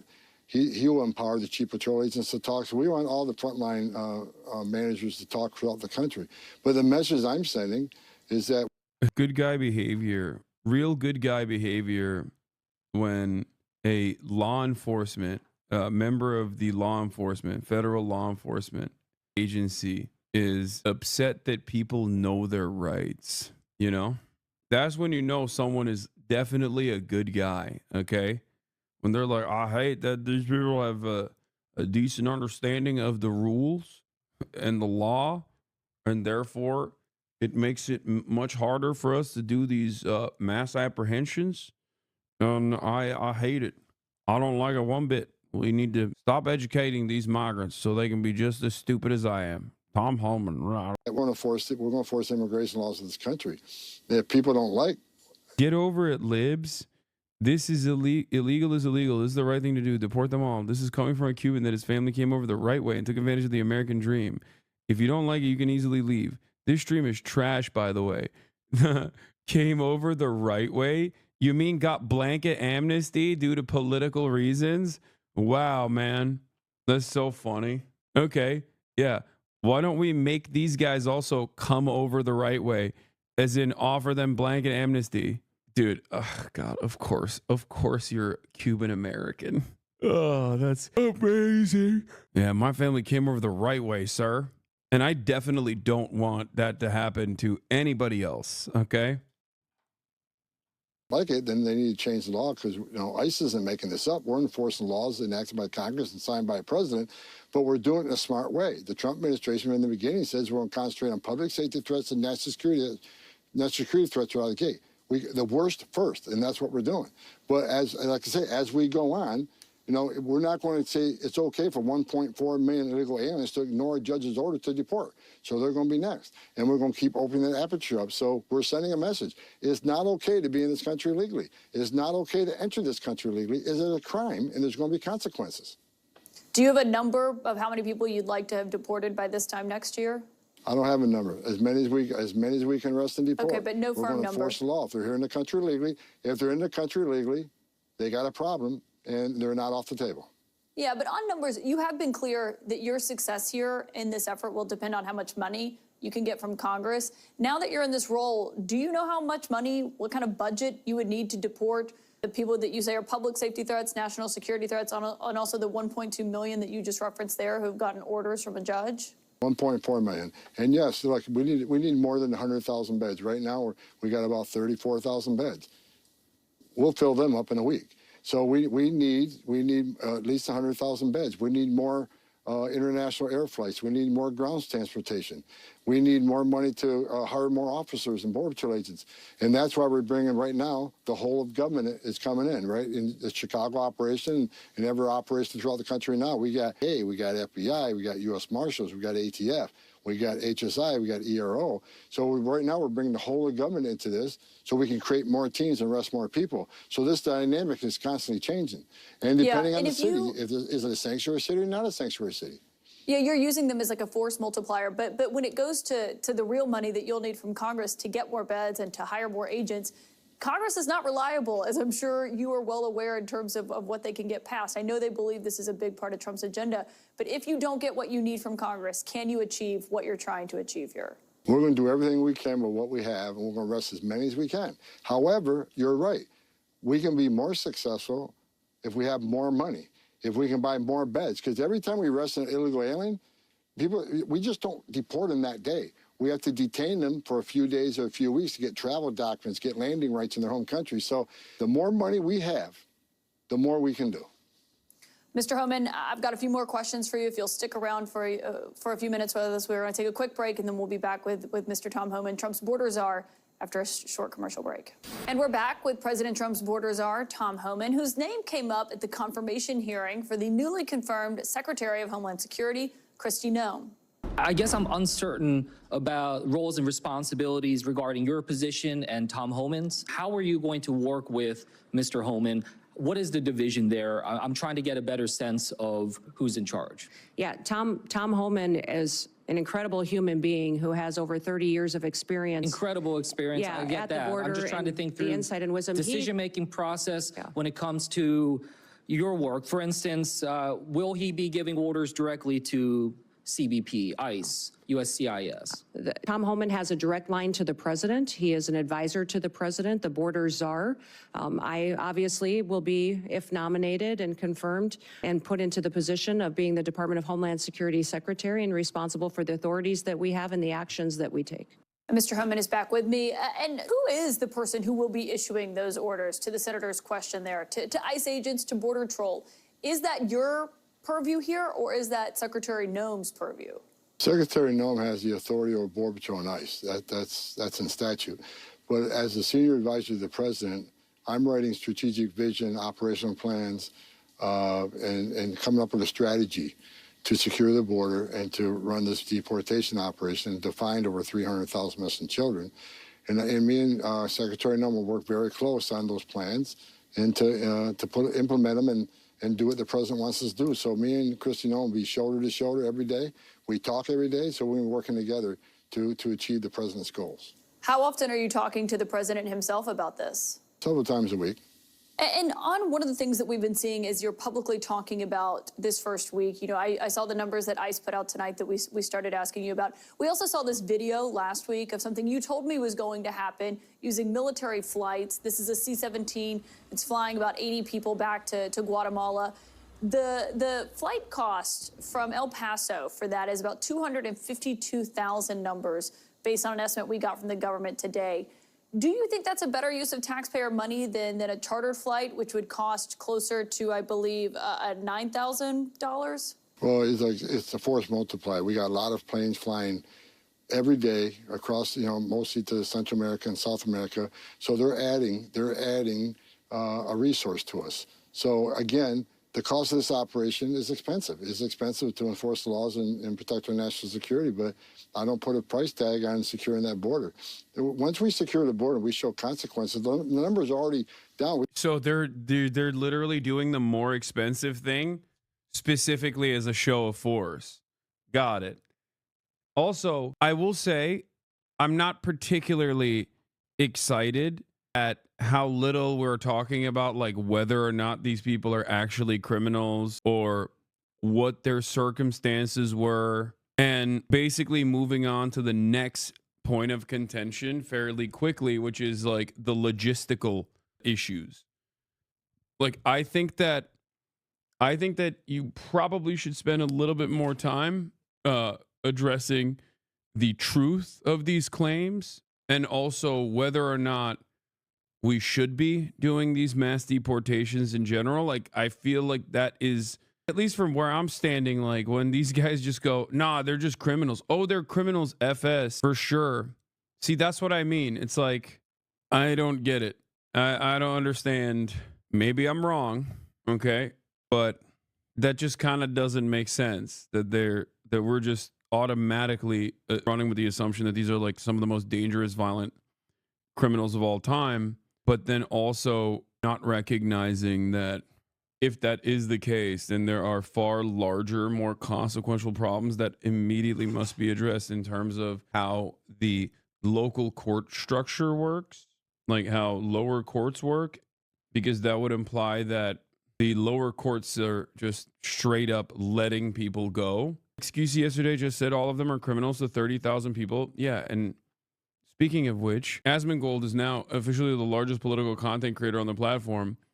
And this is apparently the idea that he pitched. One other thing. Oh, so like they're doing this thing with like these deportations where they bring in like celebrities to deport people.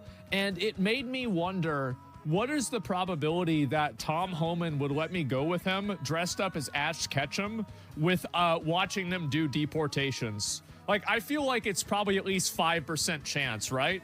Like, I think I think we're at a 5 to 10% chance. Like, what is this? What is happening right now?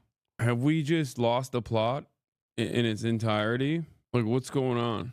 Like, my man's adding a second thing to his. Asmongold's now officially adding a second thing to his going outside routine, and it's like Whataburger, and now watching migrants get deported as he dressed up as like Ash Ketchum. To me, when I think about the mass deportation policies, like I don't know, I don't see it as like a laughing matter or something to be entertained by, because my assumption is not immediately that every single one of these people that's being deported is like a rapist. You know what I mean? That's how the American government tries to propagandize the position, but that's not how it is. It's just, I don't know. that this could happen. Ridiculous. Yeah, exactly. That'd be really good content.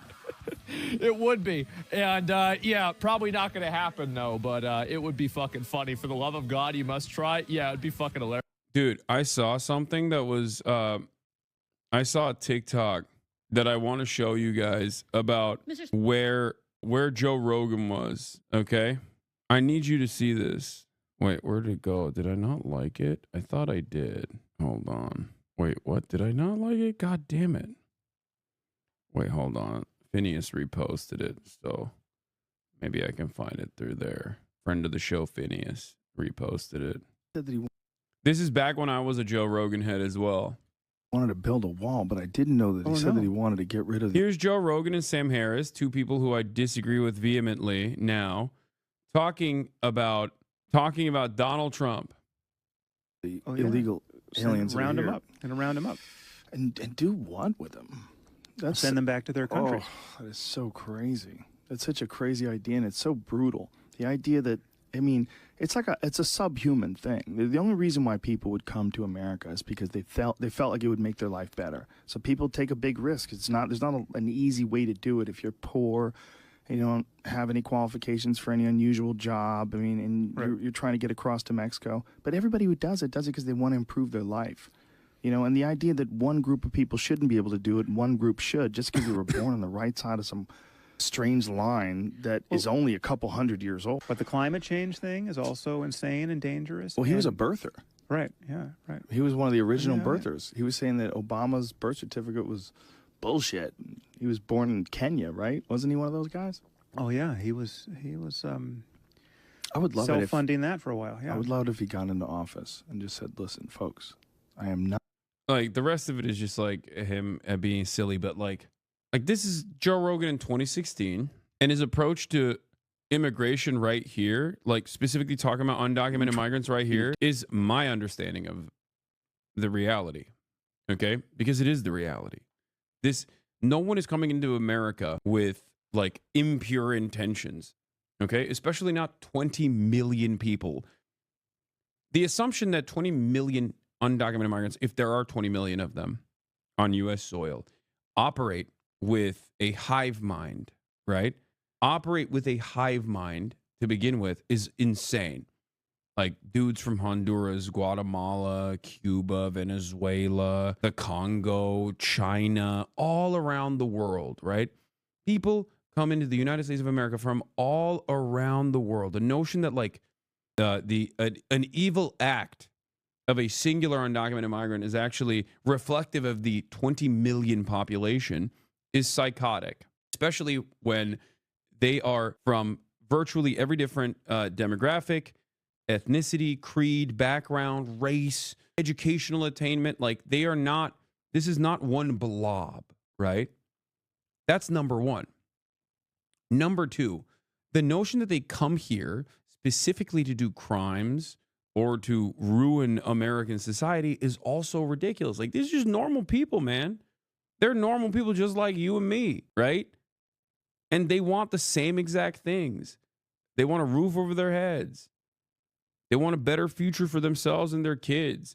They want to have a regular job, you know?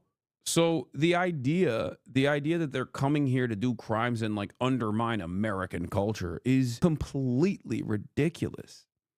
It's so silly. I don't understand it. So coming through the legal process, great question. Some of the people that are being deported are actually coming in through the legal process, just so you know. Because the difference between an undocumented migrant and a documented migrant is just paperwork. Okay? And as far as the undocumented migrants that have come in, okay, the reason why they have come in through criminal means, which is not a severe violation at all, right? You're passing, as Joe Rogan correctly points out, an imaginary boundary that we set up like 100 years ago. It didn't even exist, right? It's just paperwork. You are so pathetically virtuous. It's insane. First of all, I don't understand why virtue is considered a vice in this regard, okay? You are just saying that you agree that I have the morally correct position. That is not like a pejorative. You can't say, man, I fucking hate how pathetically virtuous you are. What has happened to American society? What has happened to people?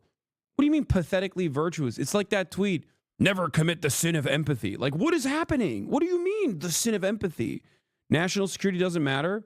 Brother, I have already described illegal immigrant rights over American people's rights. Nice one, Hassan. Your rights begin and end on the boundaries of other people, okay? On other people's rights.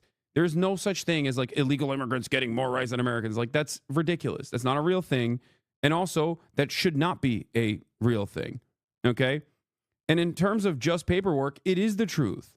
Because the difference between an undocumented migrant, when people say just come in the legal way, that's what they're saying.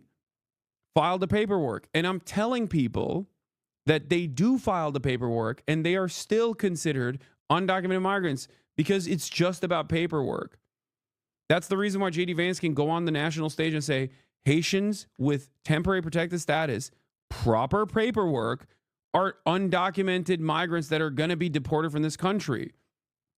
They're not undocumented. They have the documentation. They quite literally have the proper paperwork, which means they went through the process. They got criminal background checks. The Department of Homeland Security, which is not a woke institution, has decided that these people are allowed into the country.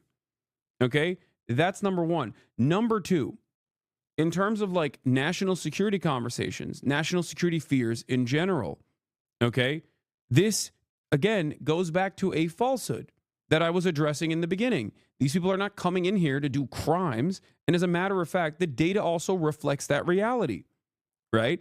Undocumented migrants are responsible for a smaller share of crimes per capita than natural-born U.S. citizens are. They do less crime in general. Define paperwork, be more specific. I don't know how much more specific I can be. Paperwork as in going through the proper channels and opening up the proper channels in the hands of the federal government, of course, opening up the proper channels for these undocumented migrants to be processed. America has created amnesty for undocumented migrants numerous times throughout its history. Ronald Reagan very famously did this as well, okay?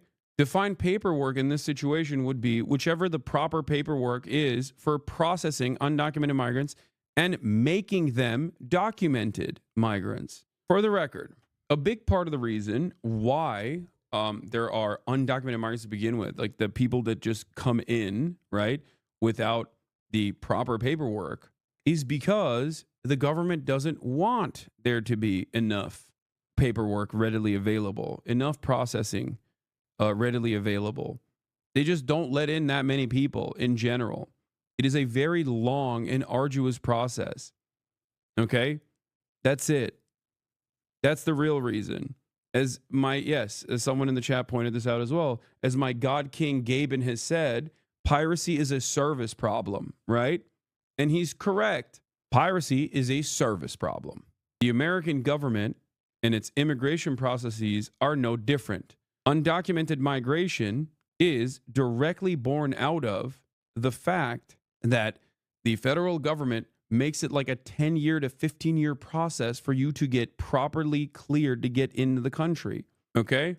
Now, there are, I have described the real reasons as to why the federal government has this approach, and that is because they want there to be an endless pool of undocumented laborers, people that have no legal means to fight back if they are fucked over by their bosses, people who play a role in the American agribusiness, people who play an incredibly important role in the construction sector, that are a permanently refreshing pool of labor that will work because they're in much more desperate condition, that will work for pennies on the dollar, doing backbreaking labor that can be deported from this country on a moment's notice. If these people were all documented, then business owners wouldn't be able to abuse them as much. Business owners wouldn't be able to use them as a means of depressing the wages of the documented labor pool. Anyway, let's get back to what Asmongold is saying. Yes. And your statement about not voting to disadvantage yourself is really blowing up on X with strong support. Well, of course it is. Of course, it's just a logical perspective to have. Now, there's a bunch of emotionally unstable retards on the internet that like to distort reality. But no, of course, I'm not going to vote for somebody who's going to say that someone else is going to have a privilege that I can't have. Why the fuck would I ever do that? That's the most retarded thing you can imagine. So, no, of course, that's like, I mean, why don't I just vote to have somebody shoot me? Like, what is this? So he said this. I think this is the video. This is the OG video that went viral on Twitter, it seems, when he was like replying to when he was responding to my conversation with CNN. The double standard. And I'm sorry, but I'm never going to vote for a person who's going to categorically put me at a disadvantage. Like, any time that somebody is providing advantages to an identity group. I don't understand the argument that they're critical to agribusiness. Like, it just sounds like, ooh, they let us keep our underpaid wage slaves. Don't deport them. We don't want to pay more. That's what it sounds like, honestly. No, it is the reality, however. Okay. My argument is not to deny the abject reality that corporations in numerous sectors actually utilize undocumented labor. Okay. Specifically to undermine the documented U.S. labor force. And that the only way to fix this problem is by deporting 20 million people. My solution to it is recognizing that reality and then combating it by documenting them. Okay? That's it. That is the proper way to go about this. That is also the popular measure as well. There are studies conducted on this as well. Every single time when given the two options of amnesty for undocumented migrants versus mass deportation, amnesty always wins out. Okay? What if we filled the gap post-deportation with American workers? Brother, what are you talking about? Deporting 20 million workers in general is not obviously a good thing. Like, it's not like, oh man, this will be an opportunity. You are out of your mind. Also, that's not going to happen anyway. Obviously, also attacking the companies for their activities, but it seems like Americans can also fulfill the jobs. Yeah, I hate the popular argument. It's the right thing to do. No, I agree. But in this instance, it's not only the right thing to do, but it's also the popular thing to do anyway. You cannot tell me in all sincerity that you believe the mass deportation of 20 million workers in this country is actually a pro-labor position, okay? The proper way to go about this is to understand the reality that undocumented migrants are being exploited in ways that are even worse than how the documented labor force is being exploited, and then work to improve their conditions and offer them amnesty and offer them documentation so they can participate in the labor force alongside the documented labor force and improve their wages as well as everyone else's wages. That is the argument. Anything that justifies the imaginably cruel practice of mass deportations and concentration camps is going to lead you to straight up Nazi stuff, okay? No, it's not pro-labor, but can we do both? Curtail the exploitation, improve working conditions, offer documentation for those who don't have substantial criminal background. Couldn't we do all of the above? Wait, no, that is my argument. That's what I want the American government to do. Who is putting people in a camp? I don't know. Have you been checking the news? Chatter? His name is Thomas Homan. He looks like a literal Harkonnen. So? What do you mean, so? Good gamer? What about all of the other president deportations? You think I liked it if Joe Biden did it or if Barack Obama did it? Are you fucking stupid? No, I was incredibly critical of them too. I've been yelling about Joe Biden. Oh my God, they all did it. Look it up. Oh my God, this dude just... Sometimes I forget dealing with right-wingers is just like a foolhardy endeavor in general because it's like they just don't have any conceptualization capabilities beyond partisan politics. Dude, just... I don't know, go to my YouTube page and maybe watch one video from the Biden administration and immigration in general. And you will understand that I don't give a fuck who's doing the deportations. It's still cruel and unjustifiable. He's new here, I know, but he doesn't need to be a brainlet when I explain to him that this is my position no matter who's doing it. It's the law, okay? Oh my God.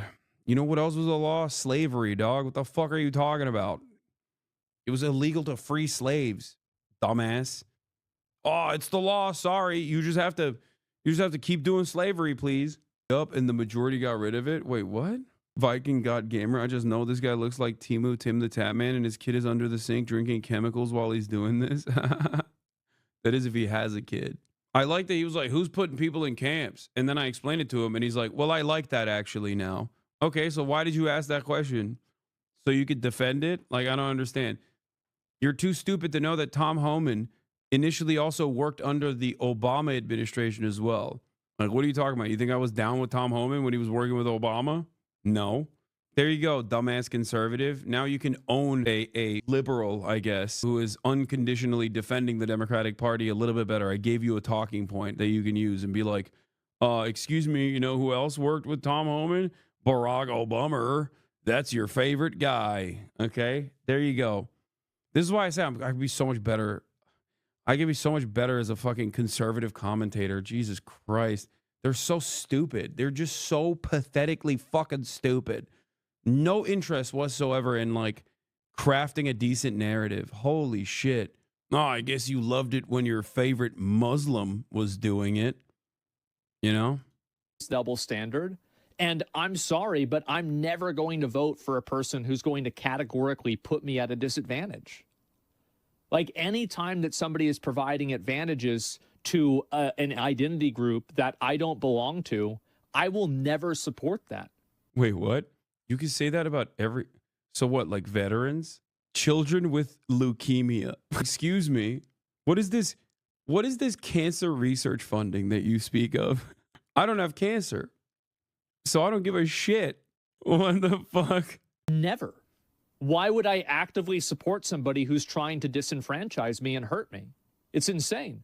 So he's totally right that it's the policies. And it's also the messaging. The messaging is it's patronizing. He's agreeing with me, but I don't know. Is this out of context? Like, I don't understand, because I wasn't making an argument against, like, I was not making an argument against the disenfranchised. It's rude. It's aggressive. It's awful. It's common sense. It's voting against your best interest. Yeah, people are obsessed with identity politics. Yeah, exactly. But how are you being hurt? Well, for example, like if somebody provides a benefit or a promotion that's available to a group of people that I'm not a part of, that would be an opportunity that I wouldn't have access to because of my identity. Do you understand? So like the moment that that happens, I'm out. I'm totally out. I will never support somebody that will put me at a disadvantage because of immutable characteristics. I hate it when pregnant women get to sit on the bus. I'm not a child, so I won't support the existence of schools anymore. Virtually every aspect of like modern governance revolves around combating this attitude. Just so we make it clear. Okay, this is the inception of like American libertarian principles, and it is antithetical to the existence of any kind of government. Okay, the entire point of overall welfare is to, one, create structures of support that might even help you down the line in ways that you don't foresee, okay, i.e., you know, cancer research, let's say. Like, why are we spending this money on cancer research? I don't have cancer. Just eat right, lol. Okay, well, you'll appreciate it if you do end up getting cancer, or if a loved one ends up getting cancer, that this research exists. That's number one. Number two, you never know if that cancer research actually ends up saving the lives of many people that will become incredibly important and productive individuals in American society. Like, that's the whole point. I'm using cancer research for one reason. I'm using cancer research as like a singular reason, but there are numerous different initiatives implemented in the same vein.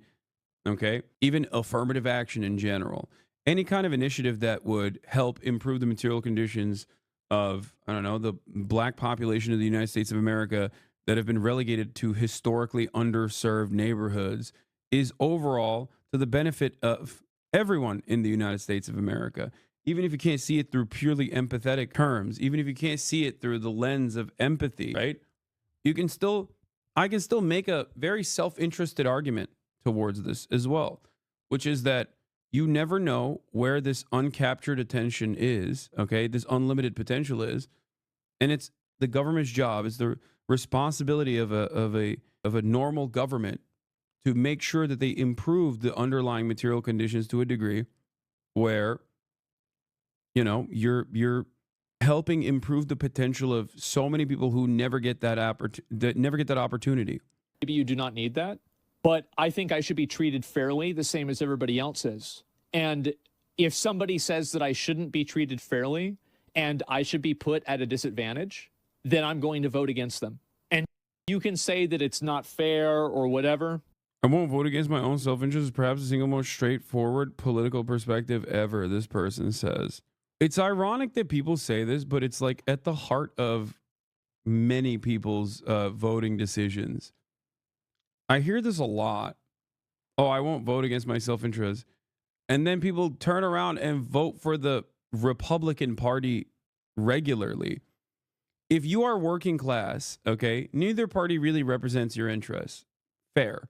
But in most circumstances, at least one party is not actively seeking to undermine like all of these federal government programs or whatever that do help you in very meaningful ways. So no, a lot of people actively vote against their best interest. Asmongold is afraid of a hypothetical that he will never experience because he has money and doesn't leave the house.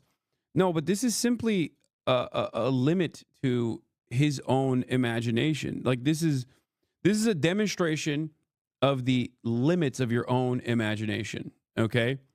Because the federal government works in invisible ways. I'll give you an example.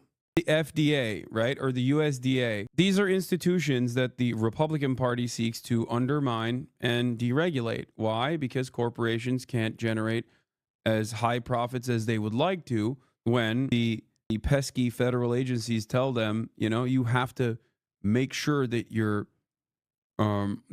supply of poultry or meat in general is up to a certain standard and therefore doesn't poison people, okay, when they consume it. Yeah. The National Institute of Health is another one, right? This just happens behind the scenes, but it plays a very formative role. Like food standards play a very formative role in society not collapsing, okay? It gives you the opportunity to not have to test your own food and you know, take away that massive hurdle that once did not exist. Okay? But because it's invisible, people just look at that and go, fuck it. I don't care. Okay? I don't care. It's fine. So when the Republican Party undermines this federal agency and deregulates it, especially at a time when seemingly bird flu is on the rise, that's not a good thing. That's a danger to overall welfare. It's chaos. Without the existence of a properly funded regulatory agency, things like that are going to cause a tremendous amount of harm to the broader population. Leaving that up to luck is insane to me. Asmongold believes that white people are being discriminated is not a hypothetical for him. I know. I think it's ridiculous. Okay? Trying to offer affirmative action style initiatives to historically underfunded and undermined groups in this country is not simply done to be woke, is not simply done because the people they just want to be virtue signalers or whatever. It's done to improve the material conditions of those people in particular, but also across the board, all people, as a direct consequence of being able to uplift certain communities, improve their material conditions, and maybe capture the unlimited potential that they might have. That's it. None of that is at odds with white people thriving in society. Not only is it not a zero-sum game, but it also ends up improving white people and their living standards as well. We like 500 crossings in one day. Compare that to 10 to 12,000 a day under Biden. Right, but why is it better that's to one use of a the lowest I've seen in my military 34-year career. But why is it better to use a military plane that costs so much more than just a chartered plane, which is what was happening before? Charter planes are still running at full capacity. This is just an added thing, and they can put a lot more people on a plane rather than they can make a long distance, such as going to Colombia. We'll use them for European removal. So it makes sense to fill that You plane responded to Reddit. I think that if I was as extreme as everybody says, that I am, you wouldn't be seeing multi-million viewed videos. Views equals right. No, you would be seeing multi-million. That is the reason why you're seeing multi-million viewed videos. Oh my God. Dude, Donald Trump is the president. What are we talking about? Of course, someone who just says like, no, everything he's saying is awesome and great and saving this country is going to garner a lot of attention from his fan base. He won the election. He won the popular vote. Like, what are we talking about? Can't be far right if popular is a common argument. You're mad because you have less views. I've always had less views than Asmongold. What are you talking about? Asmongold has consistently been one of the largest content creators on this platform. There's never been a moment where I've had more views than Asmongold. This is a fucking stupid argument. No, maybe it has everything to do with what he's advocating for to a large audience now, and not necessarily. Oh, it wasn't serious. Okay, I don't care. What, there are plenty of content creators who are much larger than me. Kai Cenat is infinitely larger than me. Love Kai Cenat. Great. You know, awesome. Good. If Kai Cenat, with his infinitely larger platform, was regularly watching Trump speeches and talking about how great Donald Trump is, then I would have a problem. Because my problem is not with someone else's success. It's actually what their output is. Okay? Mike from Pia put it best about Asman. It's like him starting a race with 200-year advantage. I'll add this. Then saying you get no advantage to catch up. Meanwhile, he still says he has his material needs, but leaving the marginalized in the dust, but saying me the whole fucking way. The thing I don't understand is like these guys were always talking about how everything is political and everything is woke and gay. And now that Donald Trump is president, they're talking about how they want to dress up as Ash Ketchum to go to the fucking deportations. Like, how did this happen? Like, how do we move? I guess it's great that it's no longer, politics is no longer political because Trump is president. Like, you know, it turns out, and lo and behold, shocking revelation, everybody. Centrists actually don't have an issue with right-wing politics. They have an issue with what they perceive as left-wing politics. You know, politics is only when something is seemingly aesthetically leftist or left-wing. It's crazy. Like, I still think that the only reason why someone like Asmongold can so carelessly say that he would dress up, even as a joke, he would dress up to, you know, dress up as a Pokemon trainer to go watch these thugs of the government violently apprehend and put into concentration camps with the slated for deportation millions of Americans, is because I guess they genuinely believe that all of these guys are like rapist murderers or something. Okay? That's the only way you can come to terms with doing something so horrifying that you just like simply don't understand. You simply do not understand that these are not like all rapist murderers or whatever. And some, the dipshits like Homan, are lying and saying they are. And many are just simply undocumented migrants that they're catching in dragnet operations, you know? And if your assessment in that situation is, well, they shouldn't have come in, they shouldn't have crossed this like imaginary boundary that didn't exist 100, 200 years ago. Sorry, sucks to suck. Then yeah, you're kind of a cruel person, you know? Not very nice. Not virtue signaling to say that. I truly don't get it. A lot of people and get them moving. Again, it's an added asset because of our air contracts now. Bro, no offense, but it's people like you that was friends with him that never go hard on him and give him a pass. It's not a joke, Lamau. Yes, you're right. You're right. I'm the reason why Asmongold is doing this is doing this like overt right-wing pivot and not the millions of fucking views that his videos get on YouTube. And the fact that doing this, watching Trump videos and talking about how based he is or whatever, is garnering him a lot of attention. He doesn't give a shit about the money either. Like I know there is a lot that I understand about Asmongold that, weirdly enough, I understand where he's coming from. Okay, I understand where he's coming from in terms of why he does the things that he does. He doesn't give a shit about anything. He likes being liked. He likes being admired. He likes having a lot of attention. Okay, yeah, he likes the affirmation from his base. He likes the support.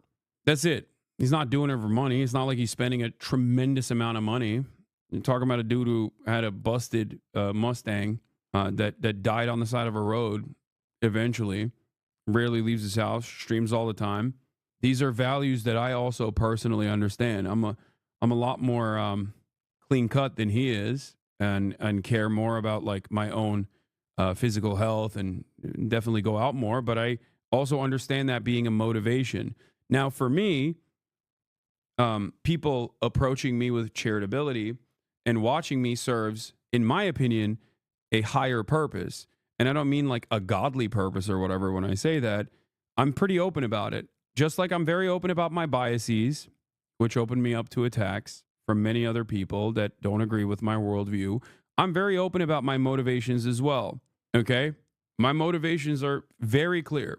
I see every step that I take, whether it be doing silly stuff on stream or even fun stuff on stream, or whether it be hardcore political commentary, as a way to try to present an argument and a worldview that you might not be predisposed to. Okay? I'm here to try to get you to approach things that you see with a different lens, with a critical lens, and truly understand the vectors of pressure and pain in American society. Okay?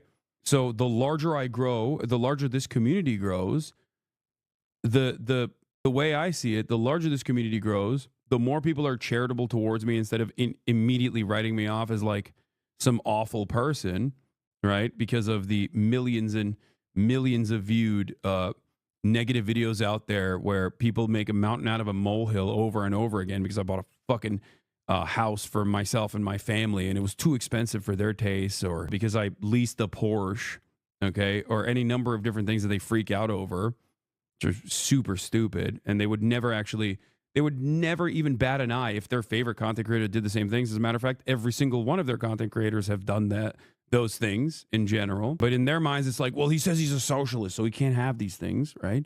All of that works to undermine what I try to do, which is to have a larger audience of people that come in here and approach what I'm saying with some semblance of charitability. That's the way I see it. Yeah, the Porsche was pretty suspicious. Yeah, I know. It is. Because I'm not a socialist. I'm a capitalist. I love capitalism. Okay, there you go. You got me. I love capitalism. It's my favorite thing. What changed? What is the difference between me saying I'm a capitalist or me saying I'm anti-capitalist in terms of my commentary, especially as it pertains to like American domestic affairs? You know? The only difference is now you don't have like you don't have any sort of like pre-canned statements that you can launch against me. There it is. Are full, 100% capacity. So as we add more flights, I'm sure we'll add more charter flights. But right now, DOD is working with us on the border, building infrastructure. Impedance and denial. They're down there building, putting razor wire up, and they're flying planes. Okay. They're also going to probably do some ground transportation. We're going to use DOD. And I should note that we are told that the Department of Homeland Security will not be reimbursing the Pentagon for these flights. That sometimes is the case. But you can't be serious? You really think Asman doesn't believe in what he's saying? No, I do think he believes in what he's saying. No, I do. It also makes no difference to me whether he believes in what he's saying or not. He's still entertaining these incredibly reactionary, incredibly violent ideas and joking about them with, 60,000 people every day. What the fuck? Like, that's ridiculous. We were told today that that's not the case. On what you said earlier about your big priority right now is deporting public safety threats and national security threats. How does changing the ICE policy that allows agents to conduct arrest and enforcement at churches and schools help with that? There's no safe haven for public safety threats and national security threats. People say, well, were you really going to a high school? Well, people need to look at the MS-13 members and Tren de Agua members who entered this country, a majority between the ages of 15 and 17.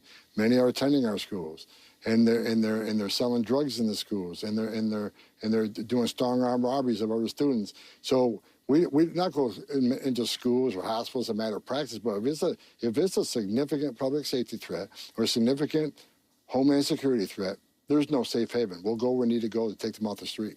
But you obviously are someone, you've been working on the border for years, sir. I mean, you got an award from President Obama for people who don't know watching, and you also, have worked through these administrations. This was the policy that's been in place, I believe, since 2011, and it wasn't changed before. I mean, do you have any reason to believe that elementary schools or churches are harboring, these violent immigrants who are here illegally? Like I said, when the circumstances arise, we got a national security threat, a significant public safety threat, we're going to go where we got to go. Whether it's a school, a church, or a hospital. that national security is important. And look, name another law enforcement agency. Does the FBI have those requirements? No. Does DA have those requirements? No. So I shouldn't have those requirements either. We have a national security responsibility. We're going to take these people off the street. If it's out of school, that's what we're going to do. Again, it takes a lot to get approval to go into school or church, but if there's a national security threat, we're going.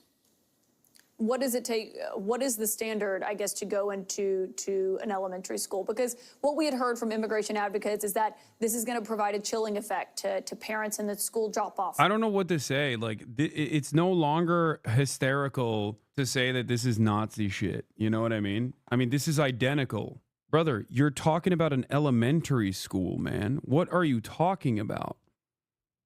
You know what I mean? Like, I mean, at that point, like, what does it take? Truly, what does it take for people to be like, okay, this is exactly what the Nazis were doing? You know? Hold on. Fuck. I gotta fix my mic again. I think a lot of people don't want to realize, a lot of people don't want to recognize that, like, their government is doing things that they've learned in history books were historically wrong. You know, our historic enemies have done these things, and they just don't want to, they don't want to recognize that reality. And some people just actively like it, and they enjoy the pain and cruelty, you know?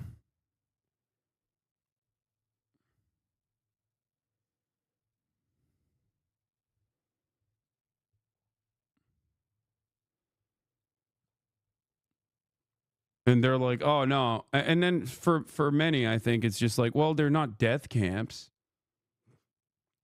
Yeah. The Nazis didn't start off with death camps either. It starts with dehumanization. And then it moves on from dehumanization to apprehension. It moves on from apprehension to deportation. And once deportation is not like materially viable because it's too expensive, too costly, too many legal hurdles, then, you know, another alternative comes to mind. An easier way to dispose of these people. Oh yeah, I saw this. It's called zero-sum thinking. It's basically how every reactionary operates. They literally can't imagine someone gaining something without them losing something. Yeah, I mean, what is this? Last spam to your point.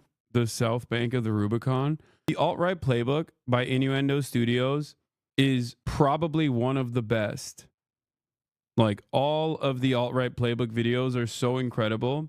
And if you watch any number of these different videos, you will realize, like, and many of which were written last time around, like in the last Trump administration. Once you start watching these videos, you're like, oh my God, this is exactly what's going on. This is exactly how these guys operate. Truly an intellectual human being, at least his chat isn't on Asman's level yet. How is the shit like this? They get punished for trying to make their lives better and improve? Yes, brother.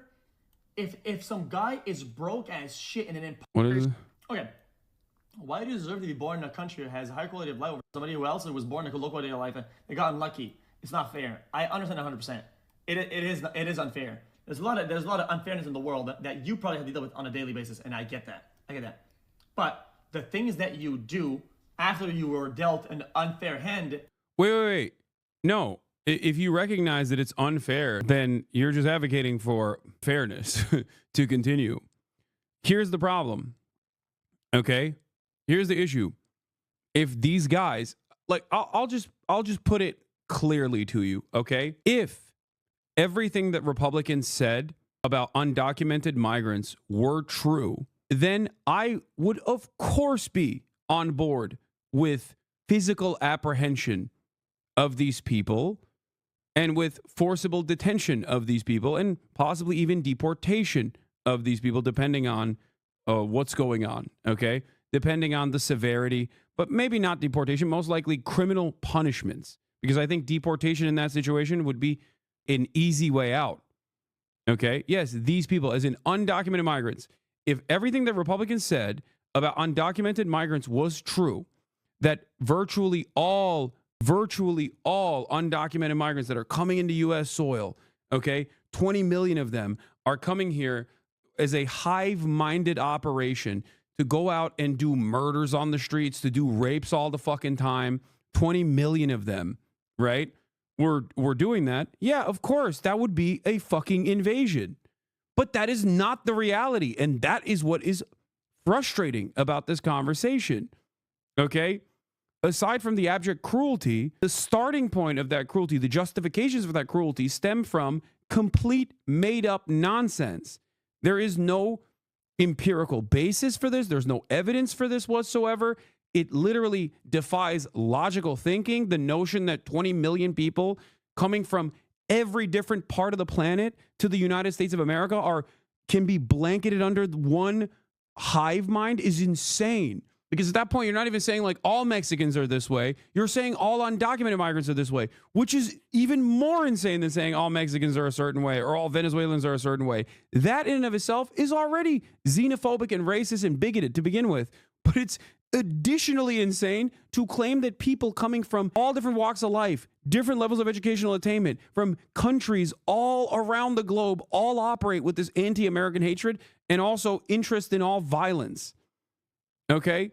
Interest in just doing unlimited violence to the American-born citizens is a psychotic way to operate. It is hysterical. It is schizophrenic. Okay? Do you understand? The reason why I maintain this position is because if these people that have come into this country, okay, are not doing violence, okay, if these people that have come into this country are actually putting in more to the system than they take out, if they are working honest jobs, engaging in backbreaking labor without any sort of legal recourse given to them that is readily available, under the constant fear of deportation, then deporting them is insane. Like, it's extra insane. If they were actually doing unimaginable violence, then it makes sense, but they're not. I'm not in the business of saying like, nah, you don't understand, like all, you know, we have to let rapists roam free. That's not what I'm saying at all. That would be psychotic. That'd be complete societal collapse. As a matter of fact, I think we're not doing enough detention and apprehension and proper prosecutions of sex criminals in general. Too many sex criminals go free. If you look at clearance rates on sex crimes, it is an insane abdication of duty from the criminal justice system. Clearance rates for murders is like 57%. Clearance rates, as in like a sex crime happens or a crime happens and then it's prosecuted and then they actually charge and convict someone for that crime, is like 20%, less than 20%. That's insane. What the fuck are we doing? Damn, this guy's good.